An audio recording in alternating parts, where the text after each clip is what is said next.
Previously on the Bubba the Love Sponge Show. I do think Axel's doing pretty well on the testimony here. He's doing great. He sounds intelligent. Yeah. Very measured. It can be slang for heroin. It can be slang for anything. I think it could be. That's very deep. Yeah, it can be a slang for heroin, or it could be a slang for anything. I just let off a Mr. Brownstone in the toilet, and it won't leave me alone. Wow. You're listening to the Bubba the Love Sponge Show. Broadcast rights for the Bubba the Love Sponge Show have been granted to this station by the Bubba Radio Network and is intended solely for the enjoyment of our listening audience. Any rebroadcast, retransmission, or other use of this production without the express written consent of the Bubba Radio Network is prohibited.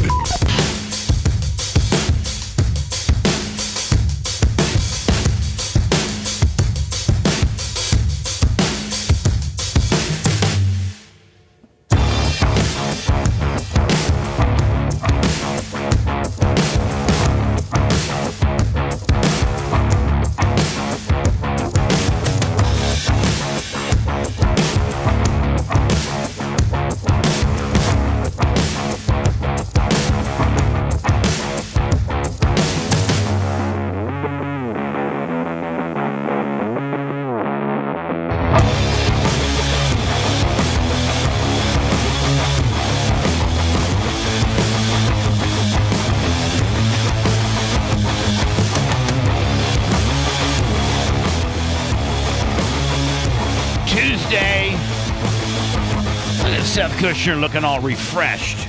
Did you get some good sleep last night, or you just look refreshed? No, I didn't sleep at all. And I feel like hell, but I'm glad that it's coming across that way. Oh, yeah. He shaved. That's what it is. Oh, yeah. He looks good shaved. Yeah. And he's well lit. He looks all healthy and ripe and a little pink. He wishes he was lit. I got to tell you now, man, this is Seth. This is the big hubbub here at the studios that you're not privy to that I'll tell you now. But this is an all-time first. Now we're trying to track it down to what it really is. But initially, all reports are coming that we got a Facebook strike for talking good about China. Do you remember Seth? Remember Seth last week when we were talking about that bridge in China, and it was it's like 2,000 feet up in the air, and they have this restaurant up there, and we were all like, "Yeah, man, I don't know if I would necessarily want to do restaurant at 2,100 feet." And then they had these waterfalls that they illuminate at night, and the bridge looked just super kick-ass. And I think that within our conversation, we stated, hey, I think China really has their act together. I think engineering-wise, they're better than us, and they work harder than us. China kicks ass. I think that was kind of the underlying sentiment a little bit.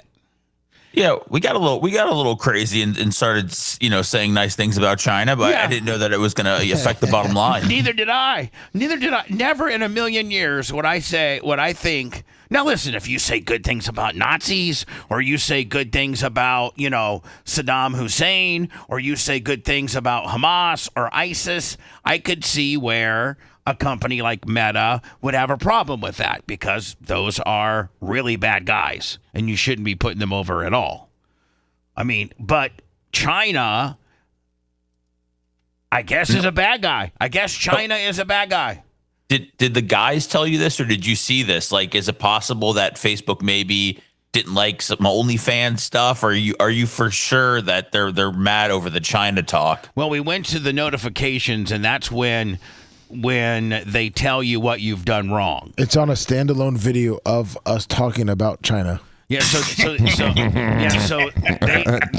so Seth, they tell you what your strike is. Like what they tell you why they struck you, so that you can figure out what you did wrong. So who complained, like Kristi Noem or China? I don't know. I don't know. I'm just completely dumbfounded on, like, Should you take back the remarks? No. A recant, if you will? No, but it's like, my Lord. How's a feller supposed to get ahead in this world if you can't even, compliment the enemy? Right. And are they really the enemy? I mean, are they really the enemy? Or are we the enemy and making them are we the bad guys that are making them? Are they just continuing just to churn out stuff, work their asses off, and, Trump has kind of made them the enemy? I don't know. Maybe us pointing that they have a bunch of slaves, or there's the problem. Is that the problem? It might be. Who brought that up, Lummy? Everyone did. Oh, it was probably some. you have to understand, everything we do is highly scrutinized, and every we could literally be doing Bible studies with Lummy, and we would get turned in. Every one of our shows get turned in. I mean, right, Lummy? I mean, yes. Everything that we do gets a turn in. At some point, yes, it does. Now, Lummy, is this just a strike that we can work off, or is this cancellation? No, it's not cancellation. It's something we can appeal. Yes. And we can maybe work off, like maybe me and Dan can go pick up trash on the weekends. Yes. And community service for all of us. Dan, Can we fly to China and do it? No, Bubba? but we China? you and I might have trash bags and high vis vests on, walking Bayshore with those little trash pickers for a couple hours on Saturday. And that'll make them all not upset anymore? No, hell no. Lummy, are you mad? Matthew Cook, $20. I kind of am mad. I mean, like. Well, it messed I know up the you're whole mad. morning. Yeah, I know you're mad. I kind of sense Lummy is irritated about it also, and Well, I it know also messes up a routine. I know it messes up Macho. He goes through his YouTube, Facebook, it messes up our routine with getting us on the air across multi-platforms. And then we had Gary cutting down another video for us real quick that we could use on the show, and now he's working on trying to figure out the Facebook and get that cleared. Right. I wanted Lummy, the Bill Belichick hot mic thing is really in the news today, but it's somebody broke it down. You can't find it. You can't really. Well, you can find it, but it's long form. Like it's within a 25. Some show broke it down like it's 25 minutes, but Gary was going to just get the clips for me and then give me, let me 4 or 5 individual. 4. There's 4 clips of the Bill Belichick talking to his hot. Is she 26? Yeah, I think so. Hot 26-year-old girlfriend about talking. Was it? I think it was when he was with the Patriots, was it not? No. This is recent. This is when he was, I think, the preseason of North Carolina.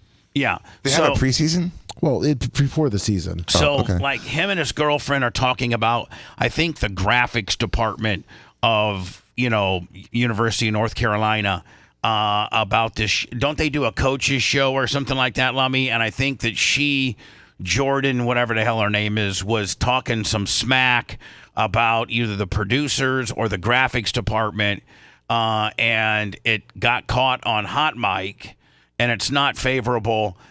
As if he's not, already not necessarily the most liked person in Chapel Hill. This just, when you're talking about the people that are producing a show for you, and you're calling them idiots, and their stuff sucks and it looks like shiz. I mean, you're not gonna build any friendships that way. No. And so we're trying to, in the hot mic stuff's out there. It's just you got to find it within this guy's long form monologue. So Gary Cantrell will have that for me probably within the next 60 to 90 minutes. I almost feel as if Bill Belichick's becoming like that shooter, and they're just piling on every negative thing they can about him right now. It's just like let's troll Bill Belichick. I think the whole world's doing it. If he was, 5-2 right now, it would be okay. But he's 2-5, or I don't even know what his record is. And he's been a dick to the press in the past. Well, hold on. Bill Belichick's a dick, period. Like, he's famous for that. Nobody says, man, Bill Belichick's got one hell of a personality. I love doing press conferences with him. He answers the press. He's nice to the press. Yeah, he's not a golden retriever. No, I'm trying to actually, like, Seth, within the football world, like, who would be the media darling in the football world, whether it be pro or college? I'm trying to think of people that like that the media likes. Oh man, I would probably say they enjoy a guy like Dan Campbell right now. He's got a lot of personality, gives them some great quotes. Yeah, but the thing with Belichick is yet he was always a dick, but he was winning, and now he's come under scrutiny, obviously, because he has a girlfriend that's 50 years younger than him. There's been so many issues that have come with, like, there's been so many distractions, which normally he's been very, very against, and now he's losing, and then when you lose, then you start having parents come out saying that their kids aren't having any fun, and that this guy isn't what they thought he would be when their kids committed to go there. So it just, everything starts to kind of leak out when you're losing, and that's what's happening with Belichick now. And then throw in a somewhat controlling young girlfriend who everybody, she's not with him because of his looks. She's with him because personality. Yeah, exactly, personality. And then throw that in as a distraction. Hey, Bill, if you weren't banging your hot 20, listen, and I don't blame you. I literally. Yeah, why is everyone piling on him because he's got a hot young girlfriend? I mean, that has nothing to do with his coaching. Dan, I think she's involved in a lot of. She's infused herself into a lot of it, Dan. She's not just staying at home being her hot young girlfriend. She's on the sidelines, like calling plays. No, but a distraction. Like, I mean, how many other? Tell me right now, how many other coaches, college or pro, has their significant other on the sideline? I have no idea. Well, I've never seen it. I mean, right? Yeah, I don't know. I mean, okay. Well, let it's me never ask been you a question. highlighted. It hasn't been highlighted like this. Hold on. You said you didn't know, but let me ask you the same question. Have you, off the top of your head, in all the years you were in the 6 or 7 years you were with the NFL, Tampa Bay Buccaneers as an assistant team doctor, that's 6 years. That's, 16 times 6. What's that, roughly 80 games? Not what, 90? 90, yeah. In the nearly 100 games you were on the sideline, how many times did you see either the Bucs head coach or the opposing team's head coach, wife or girlfriend on the sidelines? I'm going to be intellectually honest, and I believe I saw Gruden's wife on the sideline twice in those 6 years, but it was brief, and it was like before the game and stuff like that. But his brother was there; he'd invite guests there. I get it. And she is a lightning rod for criticism. And listen, John Gruden's wife isn't 52 years younger than him. That automatically makes people want to scrutinize, what you're doing. Like John Gruden's wife probably is relatively close to his age. Yeah, she's maybe 8 years younger, 7. Sure. Yeah, she was beautiful too. Not literally. How a third of his age? How much younger is the Jordan chick? It's like 40, 45 years or so. It's a huge. Let me what? He's like 72, and I think she's 25. Yeah.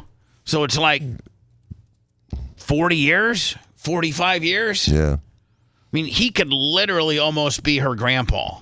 Absolutely could be her grandpa. Yeah. He may be. Yeah. I didn't cover this story yesterday.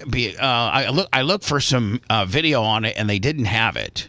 But there was a security breach 2 days ago when Donald Trump was flying out of Mar-a-Lago, which was the Palm Beach International Airport. And usually, is there any pictures of the small stairs compared to the standard ceremonial? Like when Air Force One lands, they have these big stairs that they put up, to the door, and they have the White House seal on the stairs. And, all presidents use these stairs to get in and get out of Air Force One at the front door. Now, one of the only times the back door's ever been used is when John F. Kennedy was assassinated, and they opened up the back door and put his casket in, because they were not going to have the president's body in Dallas. They knew he was dead. So they loaded his casket up in the back door, which is probably where the cargo goes. But I guess they have these what they call small stairs. Now, I sent you the video of him on the back. So are they the same short stairs that Biden went up? Like it's like from the bottom of the plane to near the cockpit in the front? Yeah, it's the way the press gets on. Okay. All right. They're not really small. They're just shorter. Yeah, they're not as high up. Let me see here.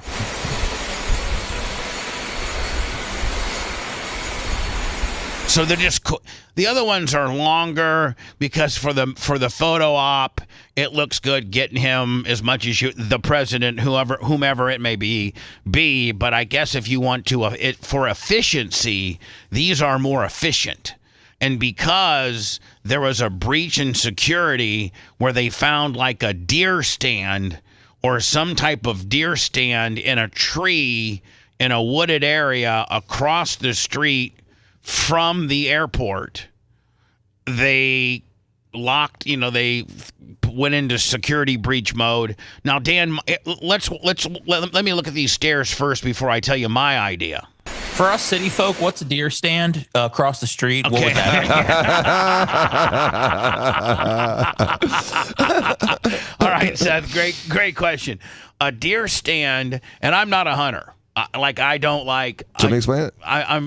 Yeah, go ahead and explain it. A deer stand's either a permanent or a temporary area that you use to hunt deer. It's usually elevated. It's usually in a tree. You can get a climbing stand where you actually like hike up the tree like a power line guy, or you can have a permanent stand with a little ladder that you climb up. They're usually about 15 to 20 feet in the air. Some of them are elaborate. Some of them have, like they can hold 4 people. Like Seth's, if you get a big tree, you can hire like a professional deer stand place to make so that 4 or 5 dudes could get in there and they got like a little mini heater and they all got it's a little the more dudes, the better. Oh, it's you know what it is? It's a treehouse for hunters. Well, I sent you the actual one that they found. Yeah. Now they also can be very primitive, Dan, where they're literally just like a piece of it's a couple pieces of plywood or a couple 2x4s across a couple branches where you're just kind of sitting up there perched. Right. That's about this one too. Yeah. So they found this. See, that's a junk stand. That's so they found this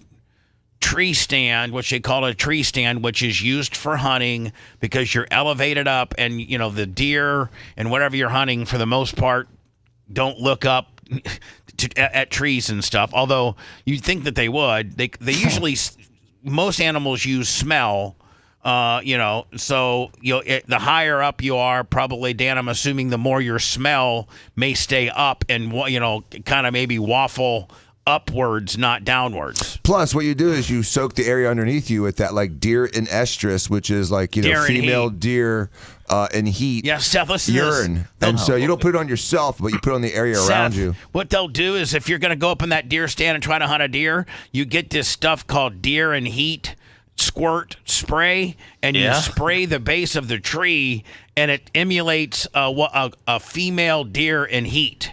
So that's attractive. The male deer, they walk up to this tree and then you shoot them. Now, why don't you just spray that on yourself throughout the day instead of a tree in the woods? Because then you'll smell like urine, and then the deer will try to have sex with you. Next thing you know, a big buck's trying to mount you. Okay, just wanted to be sure. So it's awkward. This is the deer stand that they found across the street from Palm Beach International. Yes. Now, nobody was in it.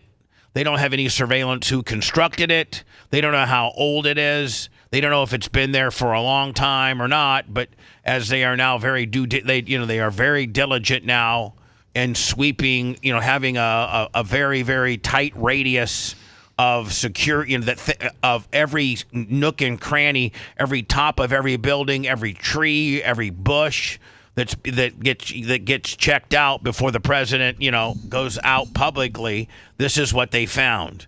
Now, Dan, I think you could probably it could just be harmlessly somebody that put a tree stand up, a year or so ago that does not have the intentions of hurting the president, that has the intentions of hunting. Well, I don't know if you've seen Palm Beach International, but it doesn't look like there's any forest over there. So there isn't. Like this is just a tree kind of in the middle of nowhere. So one would think that usually most airports, especially Palm Beach International, isn't near where you're going to be hunting for deer.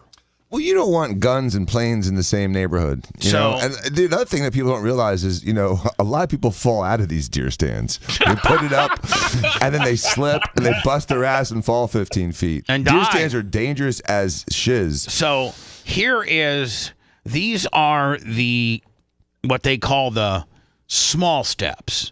The other ones are the ceremonial steps. These are the small steps made to get on the plane quickly. This is what the press uses. So what they usually do is they load the president up with the ceremonial long stretch, probably triple the amount of these stairs. He starts at the bottom, he or she, well, it doesn't matter. It matters who it is, but him and his wife or whoever the president may be go all the way to the top. Then they turn around, they give you like a little wave or a salute, or Richard Nixon sometimes would give you a peace sign, and then they go inside the plane. Then they take those stairway, move them, and then put these little ones up for the press to get in. And it's more in the belly of the plane.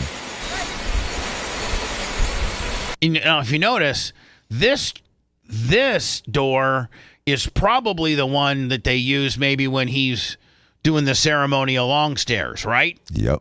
This is a little bit down, and this is a little bit lower towards the belly part of the plane. Don't forget, I think Air Force One is a 747. Yes, it is. And so it's triple deck, or at least double deck. 3, 4, 5, 6, 7, 8, 9, 10, 11, 12, 13, 14, 15, 16, 17, 18, 19, 20.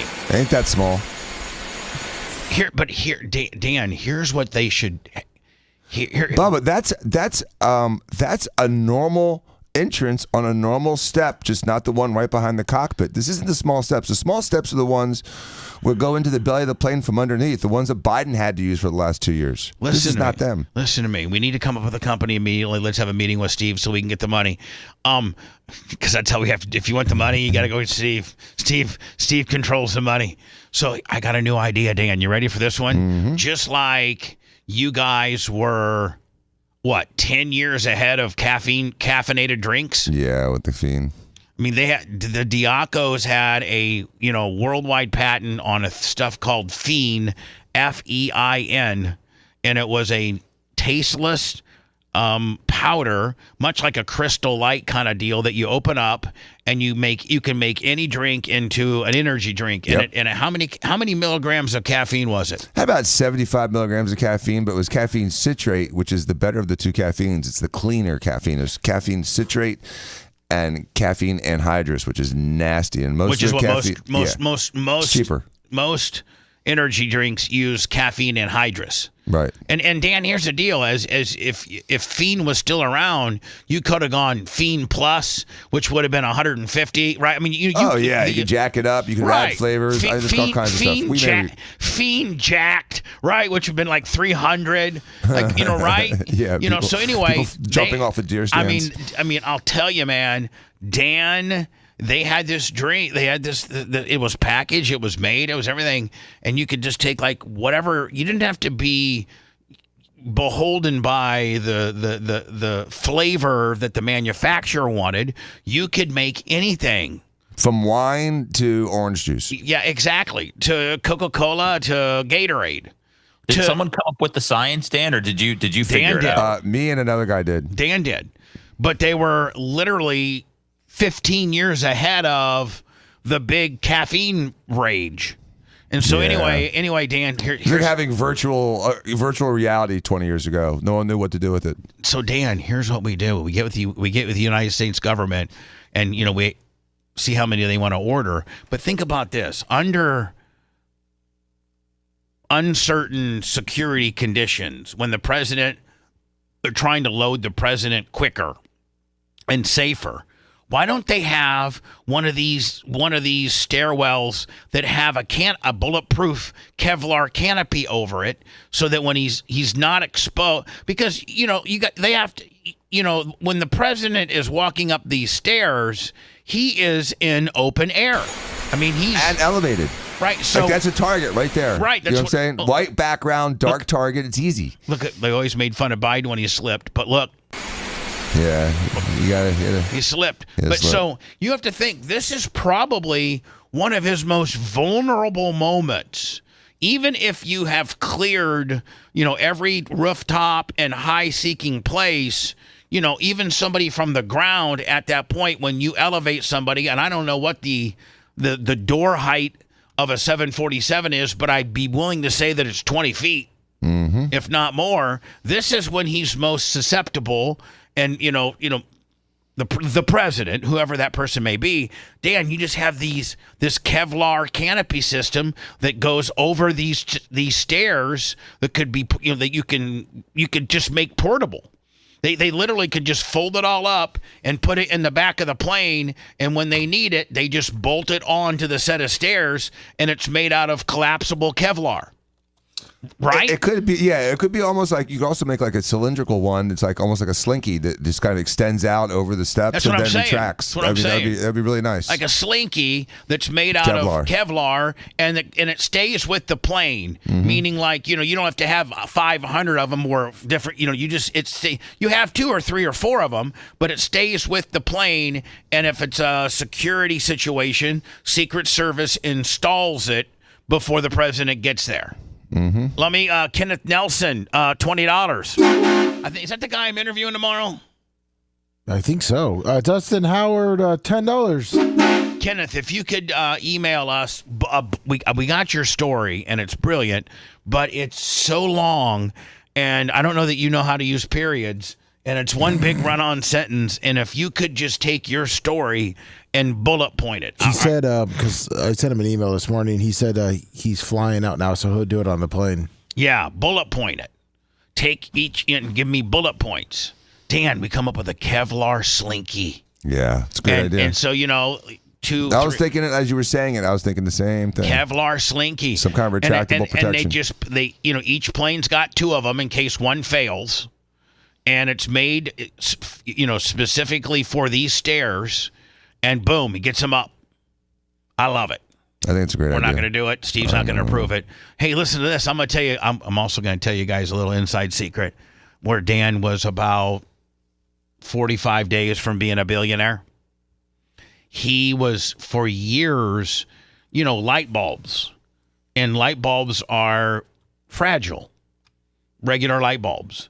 And so Dan was in his garage for about 3 months trying to figure out how to coat light bulbs with, was it latex? It was with silicone. With silicone. To have silicone dipped light bulbs. Because at the time we were kind of going towards like a sort of like a hybrid, looks like a light bulb, but it's really a fluorescent light, and people were freaked out about what's in fluorescent lights.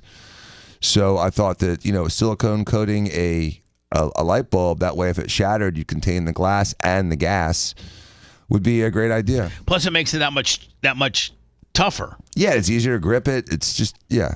And so Dan works on this concoction of silicone because he can't use regular silicone. He's got to put heat properties in there. I mean, he went through 10 different types of silicone. He went through like 40 different batches, more of this, less of that, and he finally got the perfect dipped silicone light bulb. He goes and calls a patent attorney, and the patent attorney goes, "I think that's a pretty good idea." Spends like $5,000, retains that guy. And the guy comes back 2 weeks later. Not even 2 weeks, dude. As I was pulling up to my house. And says, somebody applied for a patent for the same thing 3 weeks ago. Yep. You're 3 weeks late. It's pissed. Can you believe it? Did they develop it? Did it ever? Did it get off the ground? I don't know that it ever did, Dan. I mean, well, we went to LED light bulbs, and so those fluorescent pseudo incandescent light bulbs kind of fell by the wayside when LED maybe it was technology. maybe it was a blessing in disguise because you would have developed all this infrastructure to build this stuff, and I'm sure that bridge in China's got millions of them. Yeah. President Donald Trump boarded Air Force One quickly using the small set of stairs due to the increased security measures at the Palm Beach International Airport on Sunday. A White House official tells Fox the heightened measures at the airport followed the Secret Service discovering a suspected hunting stand Friday near the airport with a clear line of sight to Air Force One. When Trump boards and departs the presidential plane, Fox News was first to report the discovery of the potential sniper position. No individuals have been arrested. So, here we go. Patel said that the hunting stand has not been yet connected to any individual. Prior to the president's return to West Palm Beach, the United States Secret Service discovered what appeared to be an elevated hunting stand within the site of Air Force One's landing zone. No individuals were located at the scene. The FBI has since taken the investigation lead, flying in resources to collect all evidence from the scene and deploying our cell phone analytics capabilities. The United States Secret Service Chief in Command, Anthony blah, blah, blah, was also confirmed the organization is working closely with the FBI as well as law enforcement in Palm Beach County. There is the picture that Lemmy showed us earlier. Agents discovered the hunting stand on their advanced security preparations prior to Trump's arrival in Palm Beach. There was no impact to any movements, and no individuals were present or involved in the location. Blah blah blah blah. I have a question and I have a comment. The question is, have they scanned that area before? Like, we don't know if that thing's been there a week or 5 years. Or they just decide to start spreading out the perimeter? Like, it'd be like, okay. The question would be like, in your last 25 times that Trump has arrived at West Palm Beach International or whatever, have you guys looked at specifically at that tree? You know what I'm saying? Yeah, when's the last time that area has been cleared? It's a good question, but I understand why Trump needs extra security. I mean, they have actually shot at him and shot him. So I don't think he's being paranoid. I think he's being prudent. I went to Atlanta once and was supposed to go hunting out in the outskirts of Atlanta. And I had a dear friend that was living up there, and he's like, this is one of them climbing stands, like the guys that climb the poles where there's like part for your feet and part for the chair, and you like move the chair up 2 feet, then you move the feet up 2 feet. Right. And then the tension of your ass goes against the base of the tree, and that's how it kind of it sticks there that way, right. Exactly, from your weight. So he showed me the place the night before, and I kind of practiced climbing up with it. And then the next morning we go out, and he dumps me off, and I go and I climb my tree with the tree stand, and everything's cool. And then the sun comes up, and I realized that I had overclimbed it. I looked like a flagpole sitter. And the entire time, one squirrel was screaming at me, telling everyone else in the forest, hey, there's some a-hole up here in the tree stands that doesn't belong here. So I saw absolutely nothing except that squirrel that was calling me out the whole night. I should have killed the squirrel. You should have shot him. Yeah, I know. But I don't want to, it's just a harmless squirrel. I don't eat squirrel.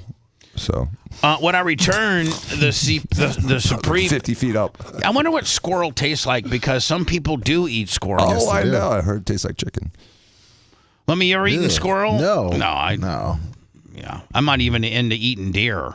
Like, you got to mix it. You can't just eat regular. I mean, unless it's the strap muscle, it's hard to eat straight up venison. Deer. I'm not eating deer. I'm a beef eater. It's lean. Pork, it's just tough. Beef, pork, chicken. I've been eating tuna sashimi lately. Really? Yeah, like the last couple in Warsaw, I had tuna sashimi, like a little seared, but kind of pink, and a little bit of a tangy sauce. Yes. Yeah, I like that. With like sesame and seared. It doesn't fill you. It's nutrition without being filling. It's like an appetizer. Mm-hmm. Yeah. Parasites. The Supreme. Oh, really? I mean, it's people eat a lot of sushi tend to have that risk. I'll just take some ivermectin. Yeah, I'll put you on. You got better with that other medication because you didn't have parasites causing that problem. But I still don't have a problem with giving you like a sort of a parasite cleanse. I think everyone should probably do it once a year. Sure. Supreme Court's going to consider whether people who regularly smoke pot should have a gun or not. It's a good question. We'll do that next. If you love that segment, then check out BubbaArmyHQ.com and do a deep dive on past shows. The Bubba the Love Sponge Show will be right back.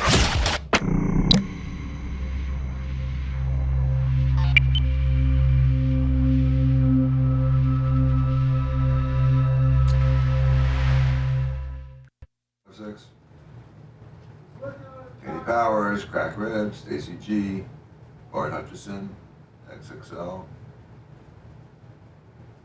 Fat Pig, Ziggy, Sam Prado, Carlton, Blazing Blues, what's up, Up Cook, XXL Gaming, Berto Perez, Bart Hutchison, Stacy G, what's up, CC Hall, Roderick,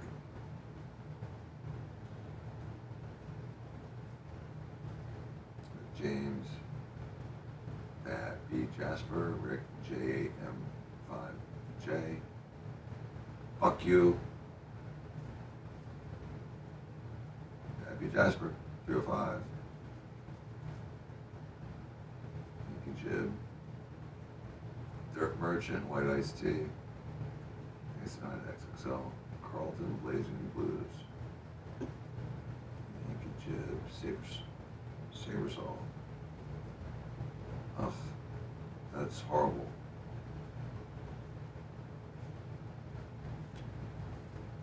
Dustin Howard, Indigenous Steed, Blue Moon,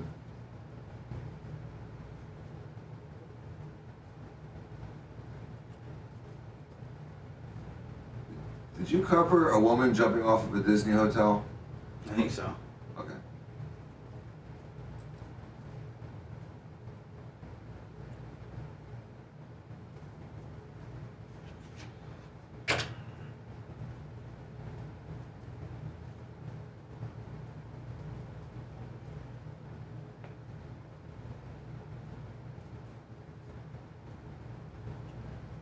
Richard Longwood, that's absolutely right. Group Lips. Okay, anti-vaxxer Yogi. That's funny. Heather Spin instructor. Yeah, Mabendazole. Heather Spin. Rob Goldberg. Snook Slayer. Group Lips. Jesse Yinzer. Skippy. Dubro. Longwood. Tag of the Dog. Skippy. J Fish.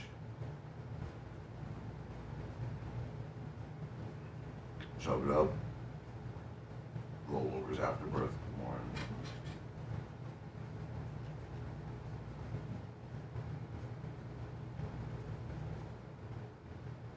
Macros to 2012. Beat Lab. Pfizer up in chat. It's shiny.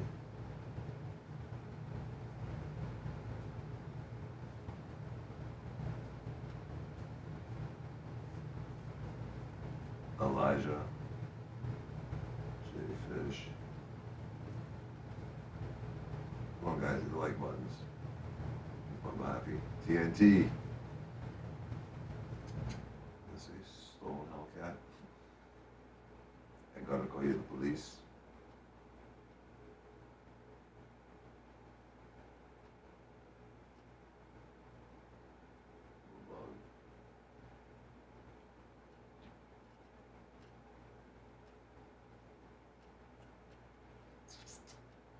Those profiles passed, David Greco.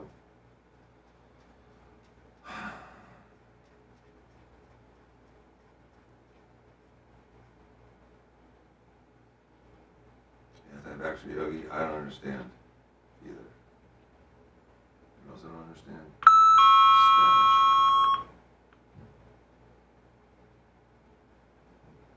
Thank you. Official wise guy. Trash guy. That's funny.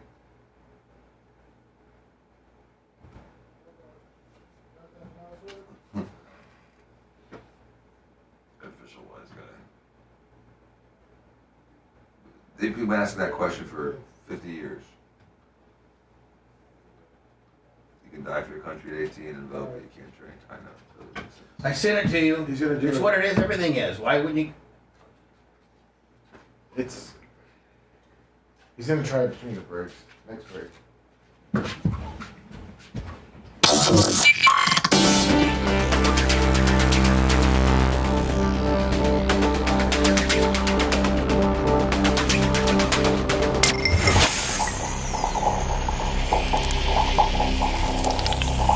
Gus Tractor and Equipment has grown so fast, mostly because you badass Bubba Army and Florida Man Radio. Big Gus is in need for some experienced technicians, and unlike others around, Big Gus will pay you for what you're worth, including payment for all your certifications and continuing education. We're talking about a 6-figure income potential in your very first year with matching 401k. Big Gus Tractor and Equipment, they service all makes and models of agricultural and construction equipment. Apply at BigGusTractor.com. Make sure you tell them Bubba Army.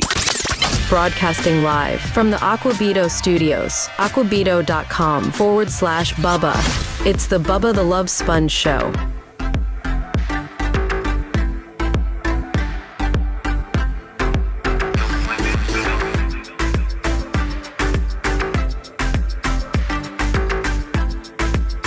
I got a Clem & Kush, a quick 8, and I know Seth Kushner won't mind. Kush, I'm looking like at a 25 to 30 minute Clem Kush today, if you're okay with that. Sounds good to me. Because I got Jeff Turner, one of the world's best all-time counterfeiters that I'm doing long-form podcast today, and then a guy named Kenny Nelson. Yes. And he emailed the show this, and I don't know that he's done a podcast before. I don't think so. And so he's a Bubba listener. And oh my God, his story. It's wrong. Yeah. It's interesting. I don't even know where to begin. Well, my dad was a junkie and would rob us. Even took our Christmas our Christmas presents. That's when my mom met my stepdad. She found out the biggest, baddest dude she could only downsize when he was drunk. Good luck with this interview, Bubba. Yeah, I know. He beat me up in the bathroom. He made me stand up for 8 hours watching neighborhood kids play around while I couldn't play. My friend and I blew up an abandoned car at 9. We thought we were heroes and going to end up on the Wheaties box. Yeah, I mean, this is either going to be. I hope it goes well. If usually the professional people that you have in here have done like most of everybody I've interviewed has either done Danny Jones and Matt Cox's show. So literally they can go an hour and tell their story, and you can just kind of help them along a little bit or ask some questions. I don't know that this guy has ever done a long form, tell me all about yourself podcast before. We might be his first, but there was just so much. What's his story? That he got into trouble when he was a kid? What did he end up being? He was a bank robber. I think he was a bank robber. Yeah. Yes, he robbed a bank. He was a drug dealer. He was abused. He set cars on fire. It's just, there's a lot. There's a lot. Hopefully he can tell his story He efficiently. was doing a lot of drugs, some crack. Seth, when you get a guy that's on crack, you got to bring him right to the studios. Crack. No, guy. I know. I just did he turn it? I'm just wondering, did he turn his life around? Like, I'm just wondering where the story. I don't know. I goes. have a Narcan and an AED machine here just in case he hasn't. Dan, we do have Narcan in here, which is nice to have just in case. Just in case if Kenny Nelson is in here, Lummy, and he still hasn't, he's still on pills. Said he was taking 80 pills a day. Yeah, and smoking crack. So next thing you know, Dan, Narcan will literally bring those type of people right back to life. Will they not? If it's a narcotic, any kind of narcotic, like a narcotic pain or an medicine, opiate, an opiate, like opiate the opiate class of narcotics. Yes, any kind of like morphine, fentanyl, Percocet, Vicodin, any kind of like pain type medicine. Help. Court will soon consider whether people who hold on, it's immediate too. I mean, it's like zombie Supreme stuff. Court. They just wake up. Oh, I've had cops tell me that literally they're dead. Yep, they're dead. And then you do it, and they're alive with no pulse. Nothing. You catch them because they're overdosed on pills or heroin or something like that, and they're dead. And you take one or two, and they're like it's like an Afrin It goes in the nose. You spray it up, this Narcan, you spray it up a person's nostrils. And sometimes they take two nostril sprays, but you literally, like, they're dead. And you hit them with it, and they're like literally Seth the Undertaker, how they just pop right up. Or like the Terminator, how he'd come up like after you thought he was dead, he'd just like, get up again out of nowhere. Remember the Undertaker? He'd be dead, and then you'd be over there celebrating, thinking you win, and he just all of a sudden out of nowhere just pop up. That's what the Narcan does for people that are actually dead. Boom, you pop up. Supreme Court will soon consider whether people who use marijuana regularly can also legally own guns. Imagine this could be of interest to a couple of people in this state. Now, I think that this has been an ongoing argument here in Florida after they passed medicinal marijuana. People had, I don't know that it really matters now because Florida's now kind of Florida's now an open carry state. So, like, can they pull you over? And if you have your medical, you could have a gun without a license, but you can't have weed without a license. Mm-hmm. So if you had weed, but you had your weed license, I think the open carry rule completely, kind of overwrote the aspect of owning a gun and having weed. I think the open carry deal pretty much squashed that. Except for the problem is a federal problem. It's not a state problem. So when you fill out your firearm questionnaire, are you taking anything illegally or illicit? Controlled substances. And so the argument is that if you're prescribed marijuana, then you can truthfully answer that question, no. In Florida, it's not a problem, but federally, it is a problem because federally, the federal government does not recognize any kind of medicinal use for marijuana. It's the way it's categorized. So that's why it has to go to Supreme Court because there's so much difference amongst the states and how it's being handled, and there's no standardization of this particular problem. So it needs to go federal, which also... It is federal. It already is federal. It just needs to be clarified. I know, but what I'm saying is what is not federal is marijuana laws. And that's... You could fix this problem if the federal government would just step in and decriminalize and declassify marijuana as a Scheduled I narcotic. Yep. Marijuana right now, you're in just as much trouble. It determines on what state you're in. Like Indiana, which is going to be the last.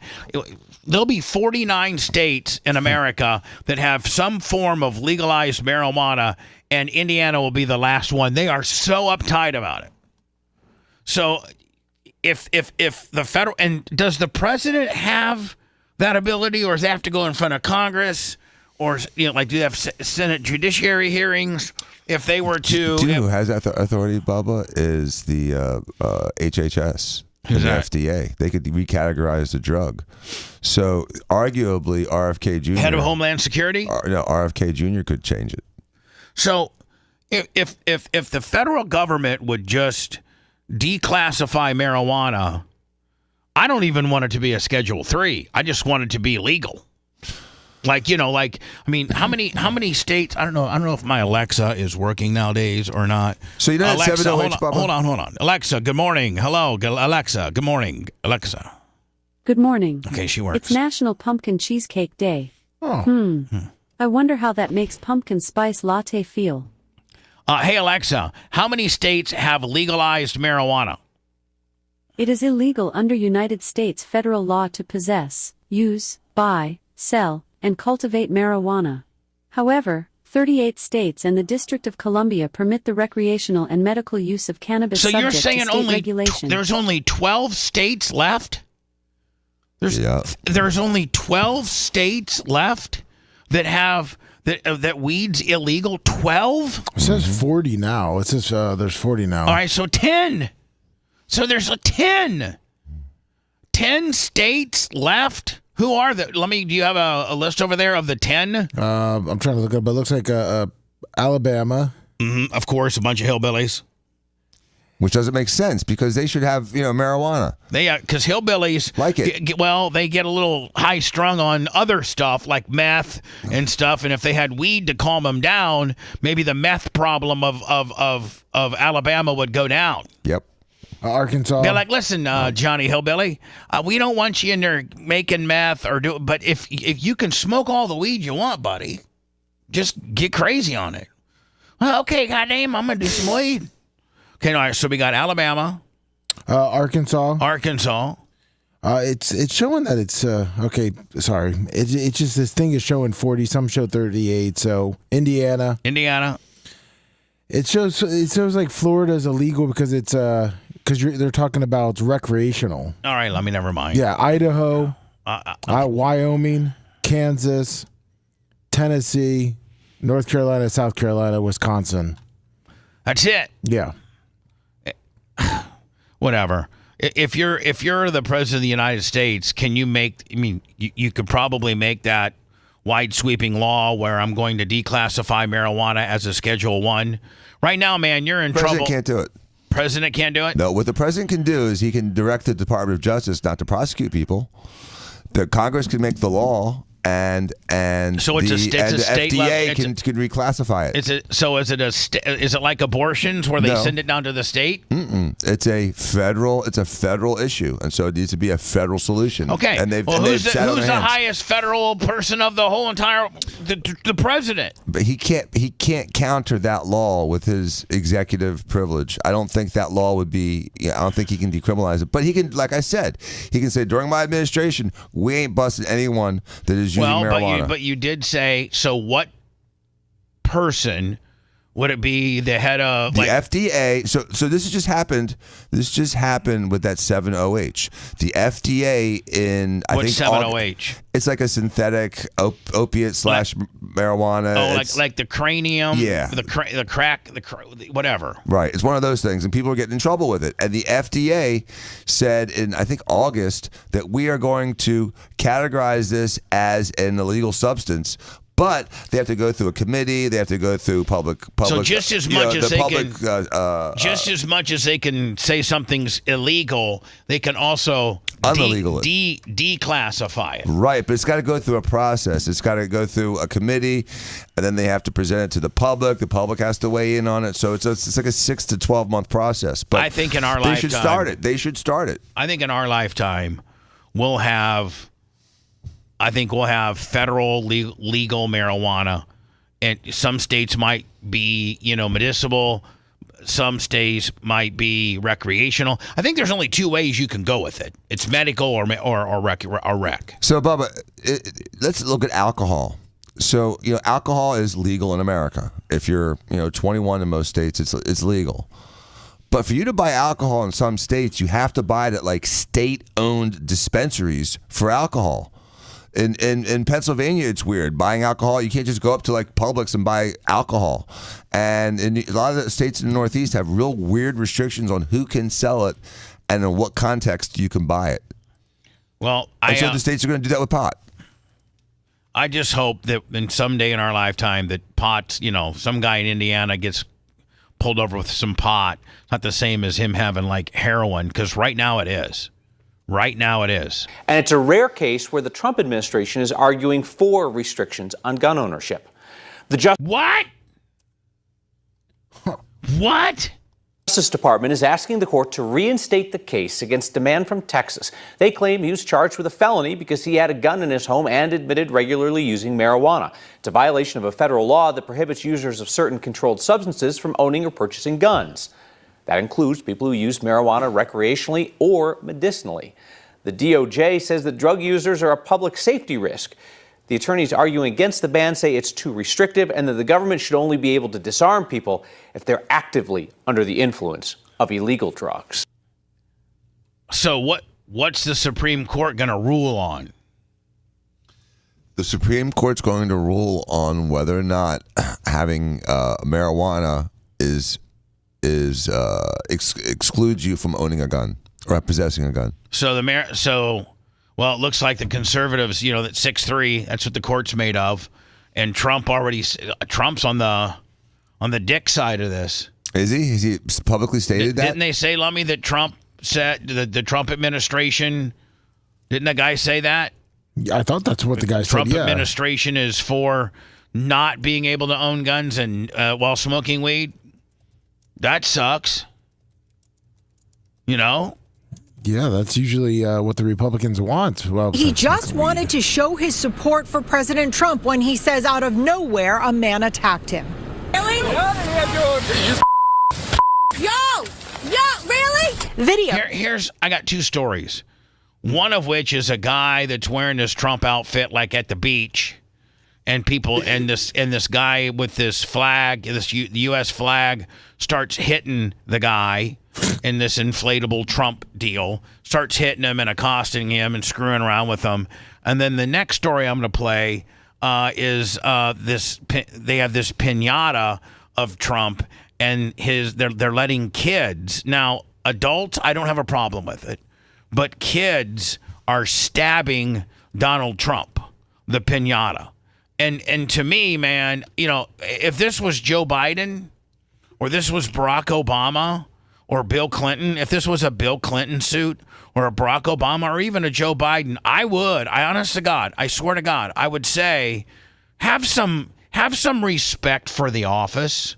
I may think the guy in the office is an idiot, but have some respect for the guy in the office. Showing the suspect kick and jump on the victim wearing an inflatable Trump costume. I really couldn't see. And what has our country come to that you cannot support your president? You know, like you like the guy. Now the guy across the street hates the guy. That's fine. That's his right. And when did it become okay to beat up furries and people in inflatable costumes? Well, no, but that's just leave them alone, for God's sake. They have enough social problems. Leave people in general. Leave people that you don't necessarily agree with alone. I think that if you're a furry, you're a weirdo. No, I'm not going to whoop your ass because you're walking around in a Mickey Mouse costume with fuzzies. That's right. It's your problem. It's not my problem. I just felt a kick to the side, and then I stumbled because the costume kept my legs closed, and I just fell over. This happened over the weekend at the No Kings rally in Swampscott. Jonathan Silvera says he was leaving with his girlfriend when it happened. She took this video. I guess the guy just didn't like the costume. He really wanted me out of there. Michael Curl of Lynn pleading not guilty to assault and battery with a dangerous... You know what, Lummy, you know what the problem is here? Short man syndrome? Short doggy dog. Yeah. Oh, my God. Short doggy dog. This is standard short man syndrome. Little chihuahua. Weapon. Curl told police Silvera hit him with the flagpole. The altercation was preceded by Michael getting hit in the face with a metal pole. Next thing you know, another guy's coming over, and that was the guy who did it. He had the police with him saying that I hit him. And I was like, what are you talking about? Silvera's girlfriend showed police the video, and they arrested Curl at the scene. If you don't arrested short doggy dog? Yes, they did. Agree with somebody, you don't have to beat him up. Just talk to him. Or just verbally say, you suck. Yeah, and walk away. Your outfit sucks. I hate Trump. You suck. Loser. Yes, But just like you said, you don't want to sides. fight an intruder, naked. You probably don't want to fight someone wearing an inflatable costume. You have absolutely no chance. Curl is also facing several unrelated charges ranging from drug possession to assault and battery in Worcester, Dorchester, and Connecticut. Silvera says he's physically fine and just wanted to show support for President Trump. I didn't see anything bad about it. I wasn't trying to hurt anybody. I just wanted a few laughs, and but I got a little more than that, I guess.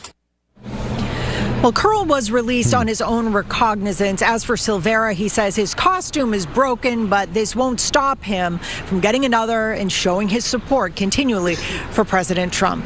We're live in Lynn. Sharman Sketty, WCVB News Center 5. And then this. This is disturbing. This really is. They got a Trump piñata, which is by all means protected under the First Amendment. You can have that. You can have a Trump piñata. No big deal. You can have whatever you want piñata. You can have a Bubba the Love Sponge piñata. I'm sure there's some haters that would like that, Lummy.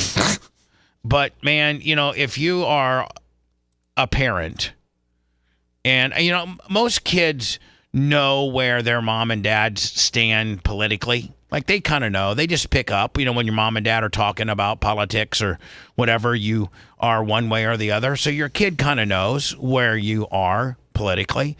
And, I just don't think it's I think it's very, very, very irresponsible parenting that you're going to allow your kid to, again, having respect for the office.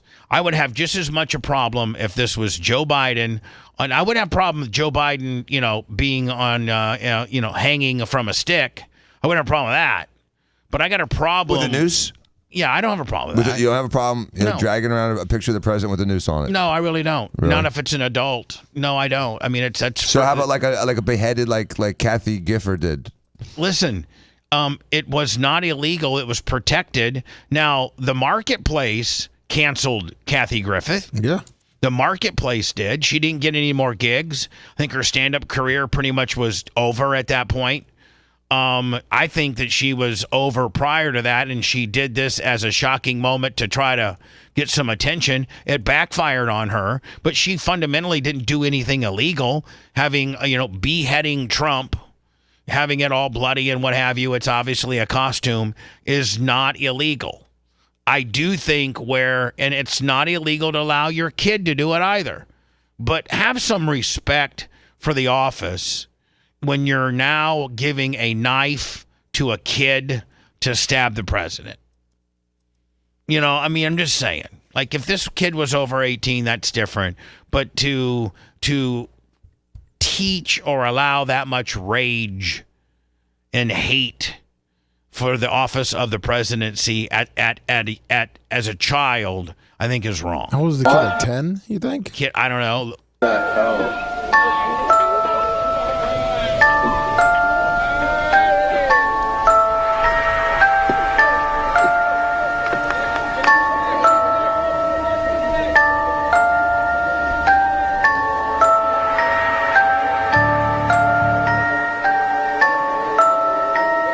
Now, if he was doing three swipes for $1 and it was a money-making deal, maybe that's different. I don't know. I have two comments, Bubba. First of all, piñatas are not meant to be stabbed. They're meant to be struck with a stick. So he's just going out and soliciting people to stab his little dummy, which is not breaking up filled with candy, but just to have people be optically and to have people have joy stabbing a mock-up of the president. And the other thing is what kind of douchebag kid's wearing a mask? His parents are probably a douchebag too. I don't know what you're protecting yourself from. The contrails? Freaking idiots. Well, I mean, they're at a protest. I think you can see, I think maybe that's his dad right there. And is that like a paintball mask? I think it is. Yeah, it looks like one. Yeah, people are so proud to protest, they hide their faces. Here's the thing, man. I really don't think you should take your kid to protests. Nope. You can protest all you want. Anything you want to protest, you as an adult, as an American, you can peacefully protest whatever. I don't think you need to get your kid involved into it at all. Who the fuck brings their kids here? Oh. Had to dump that, Lummy. Shit, jeez. Don't start that shit right now. Don't start that shit right now.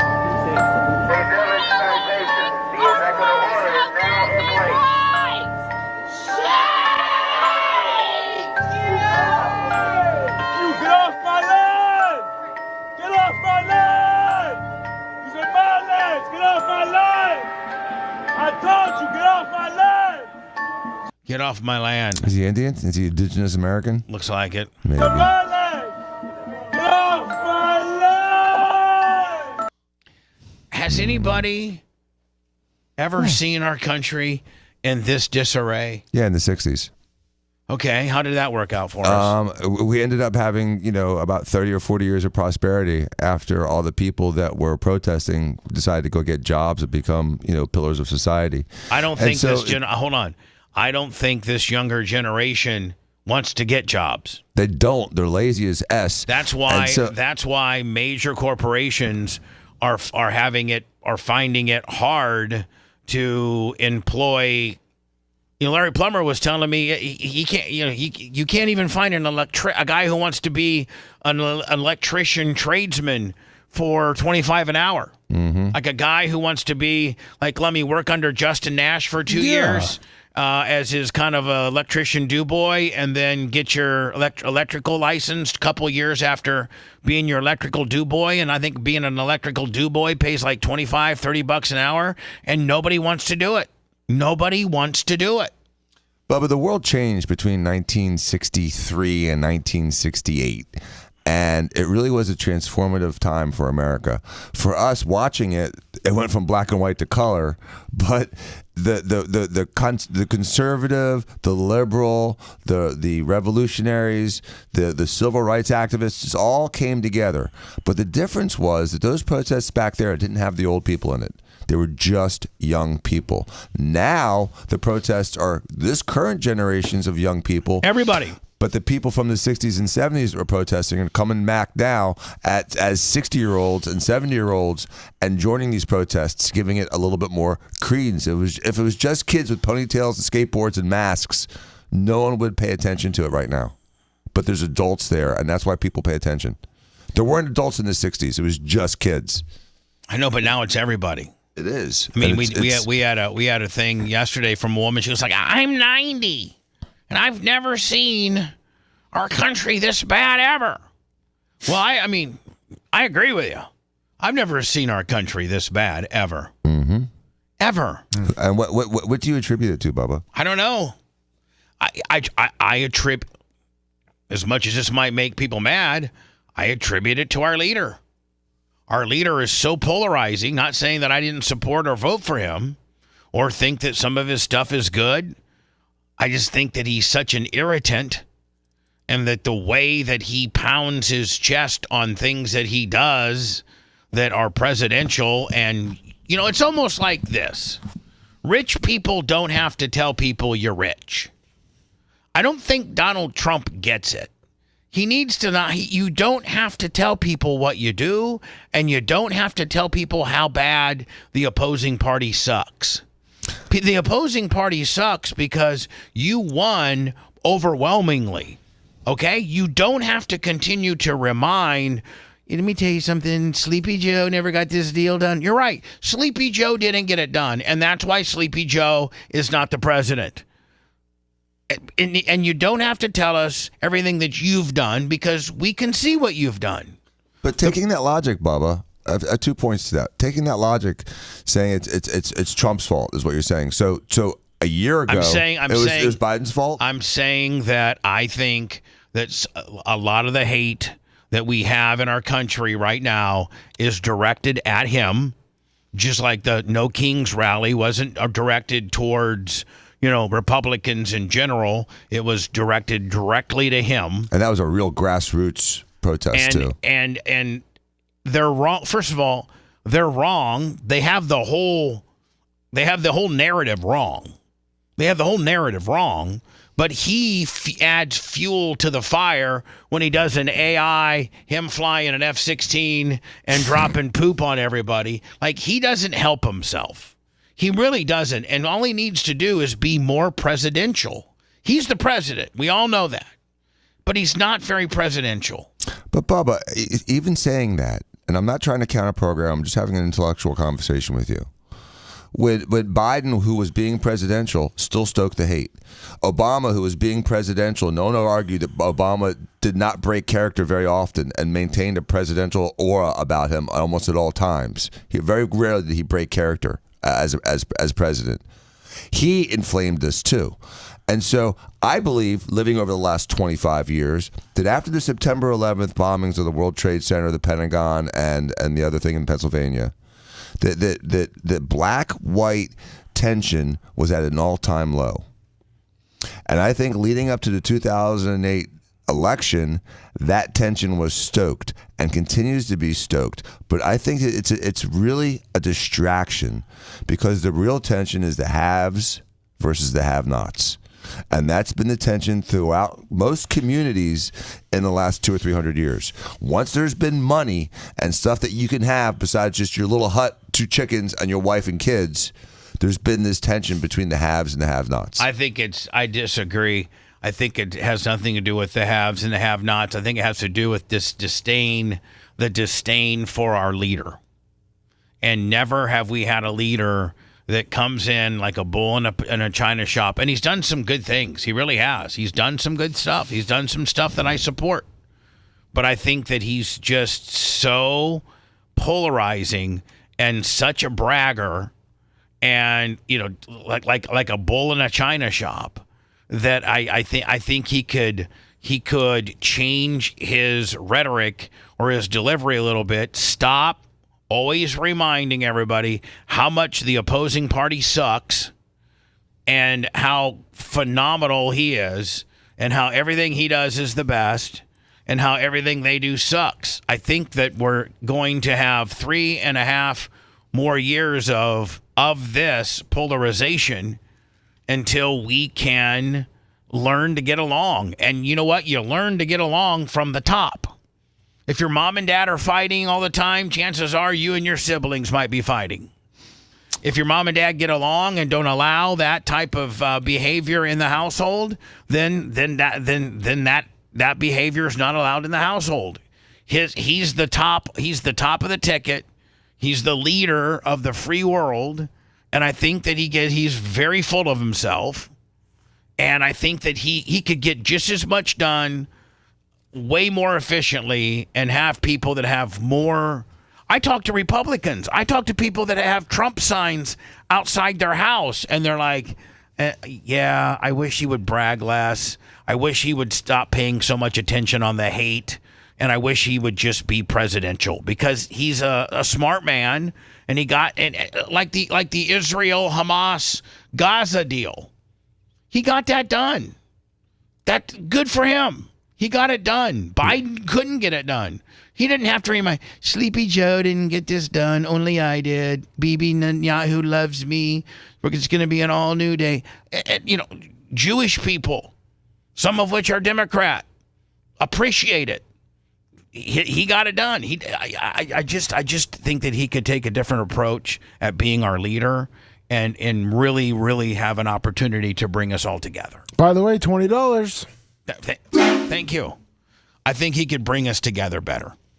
I think his bragging and his narcissistic megalomania swagger is what people absolutely hate. They hate it. They hate it if you're a football player.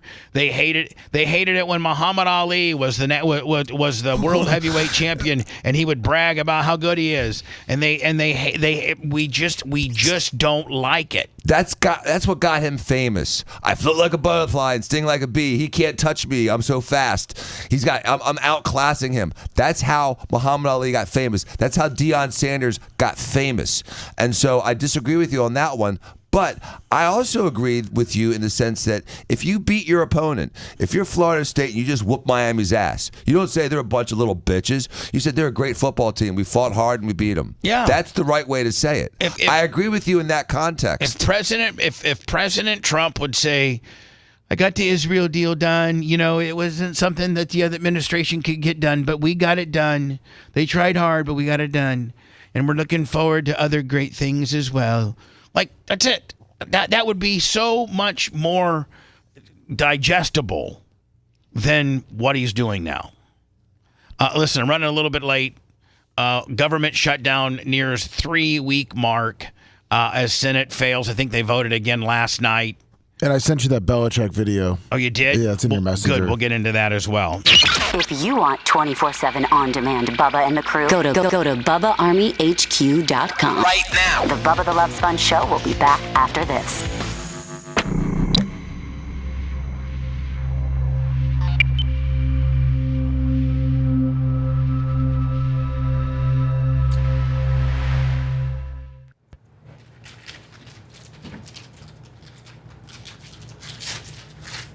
Okay, I see somebody's on one. Yeah, I'm going to see who it is. Where's those sound bites?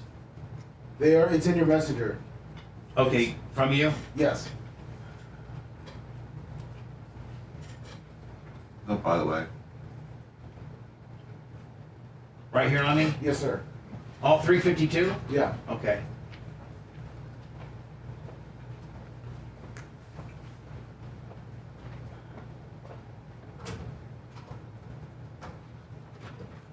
The thumbs up, everybody. Mike from Mass, 30 months. Let's one show. Hey, can you get me a spoon? Yes, sir. Hey, dude.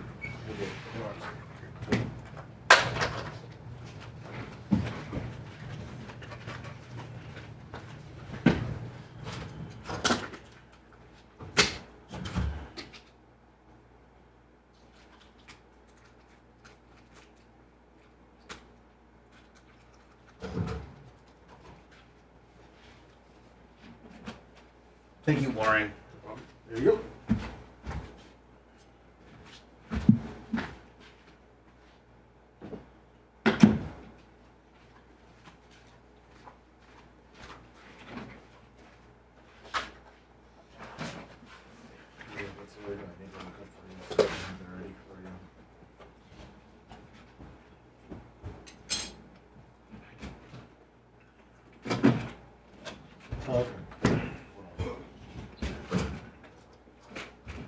Dave from West Palm, line 1. What's up, Dirt Merchants? You know, Willie. What's up, Longwood?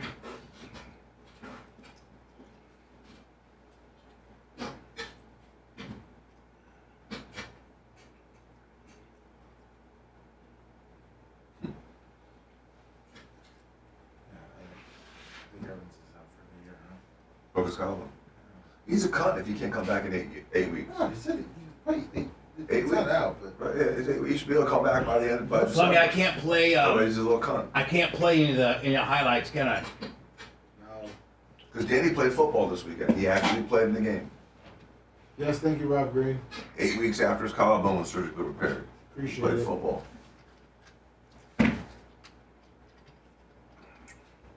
They will fix it. They won't let it heal. They'll fix it. They'll do surgery. Yeah, I'm just- Absolutely. yeah, And he should be able to practice within 4 weeks, and he should be able to have contact within 6 or 7 weeks. 8 weeks tops. I made Walker cry last night. Over what? Car accident. Did you step on him? He was watching the game with Mike Evans, and I saw Evans hit his head.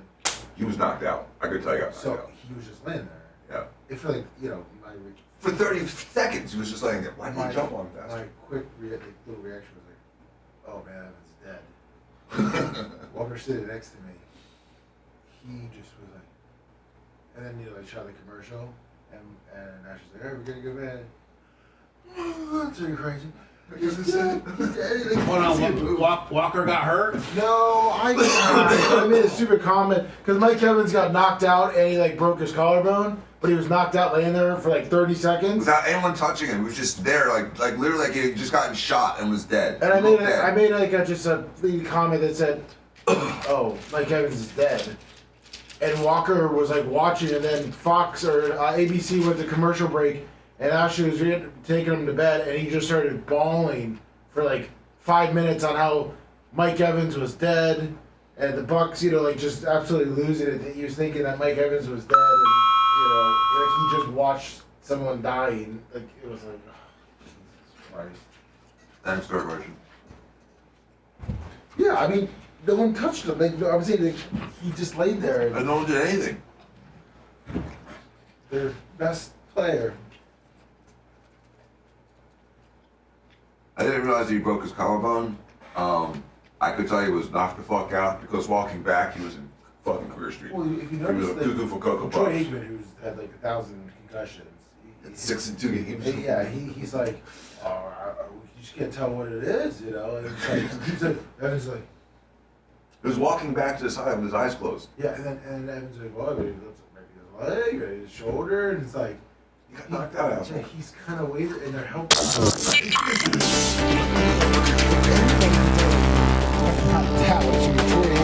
Lummy, we're on the air, you idiot.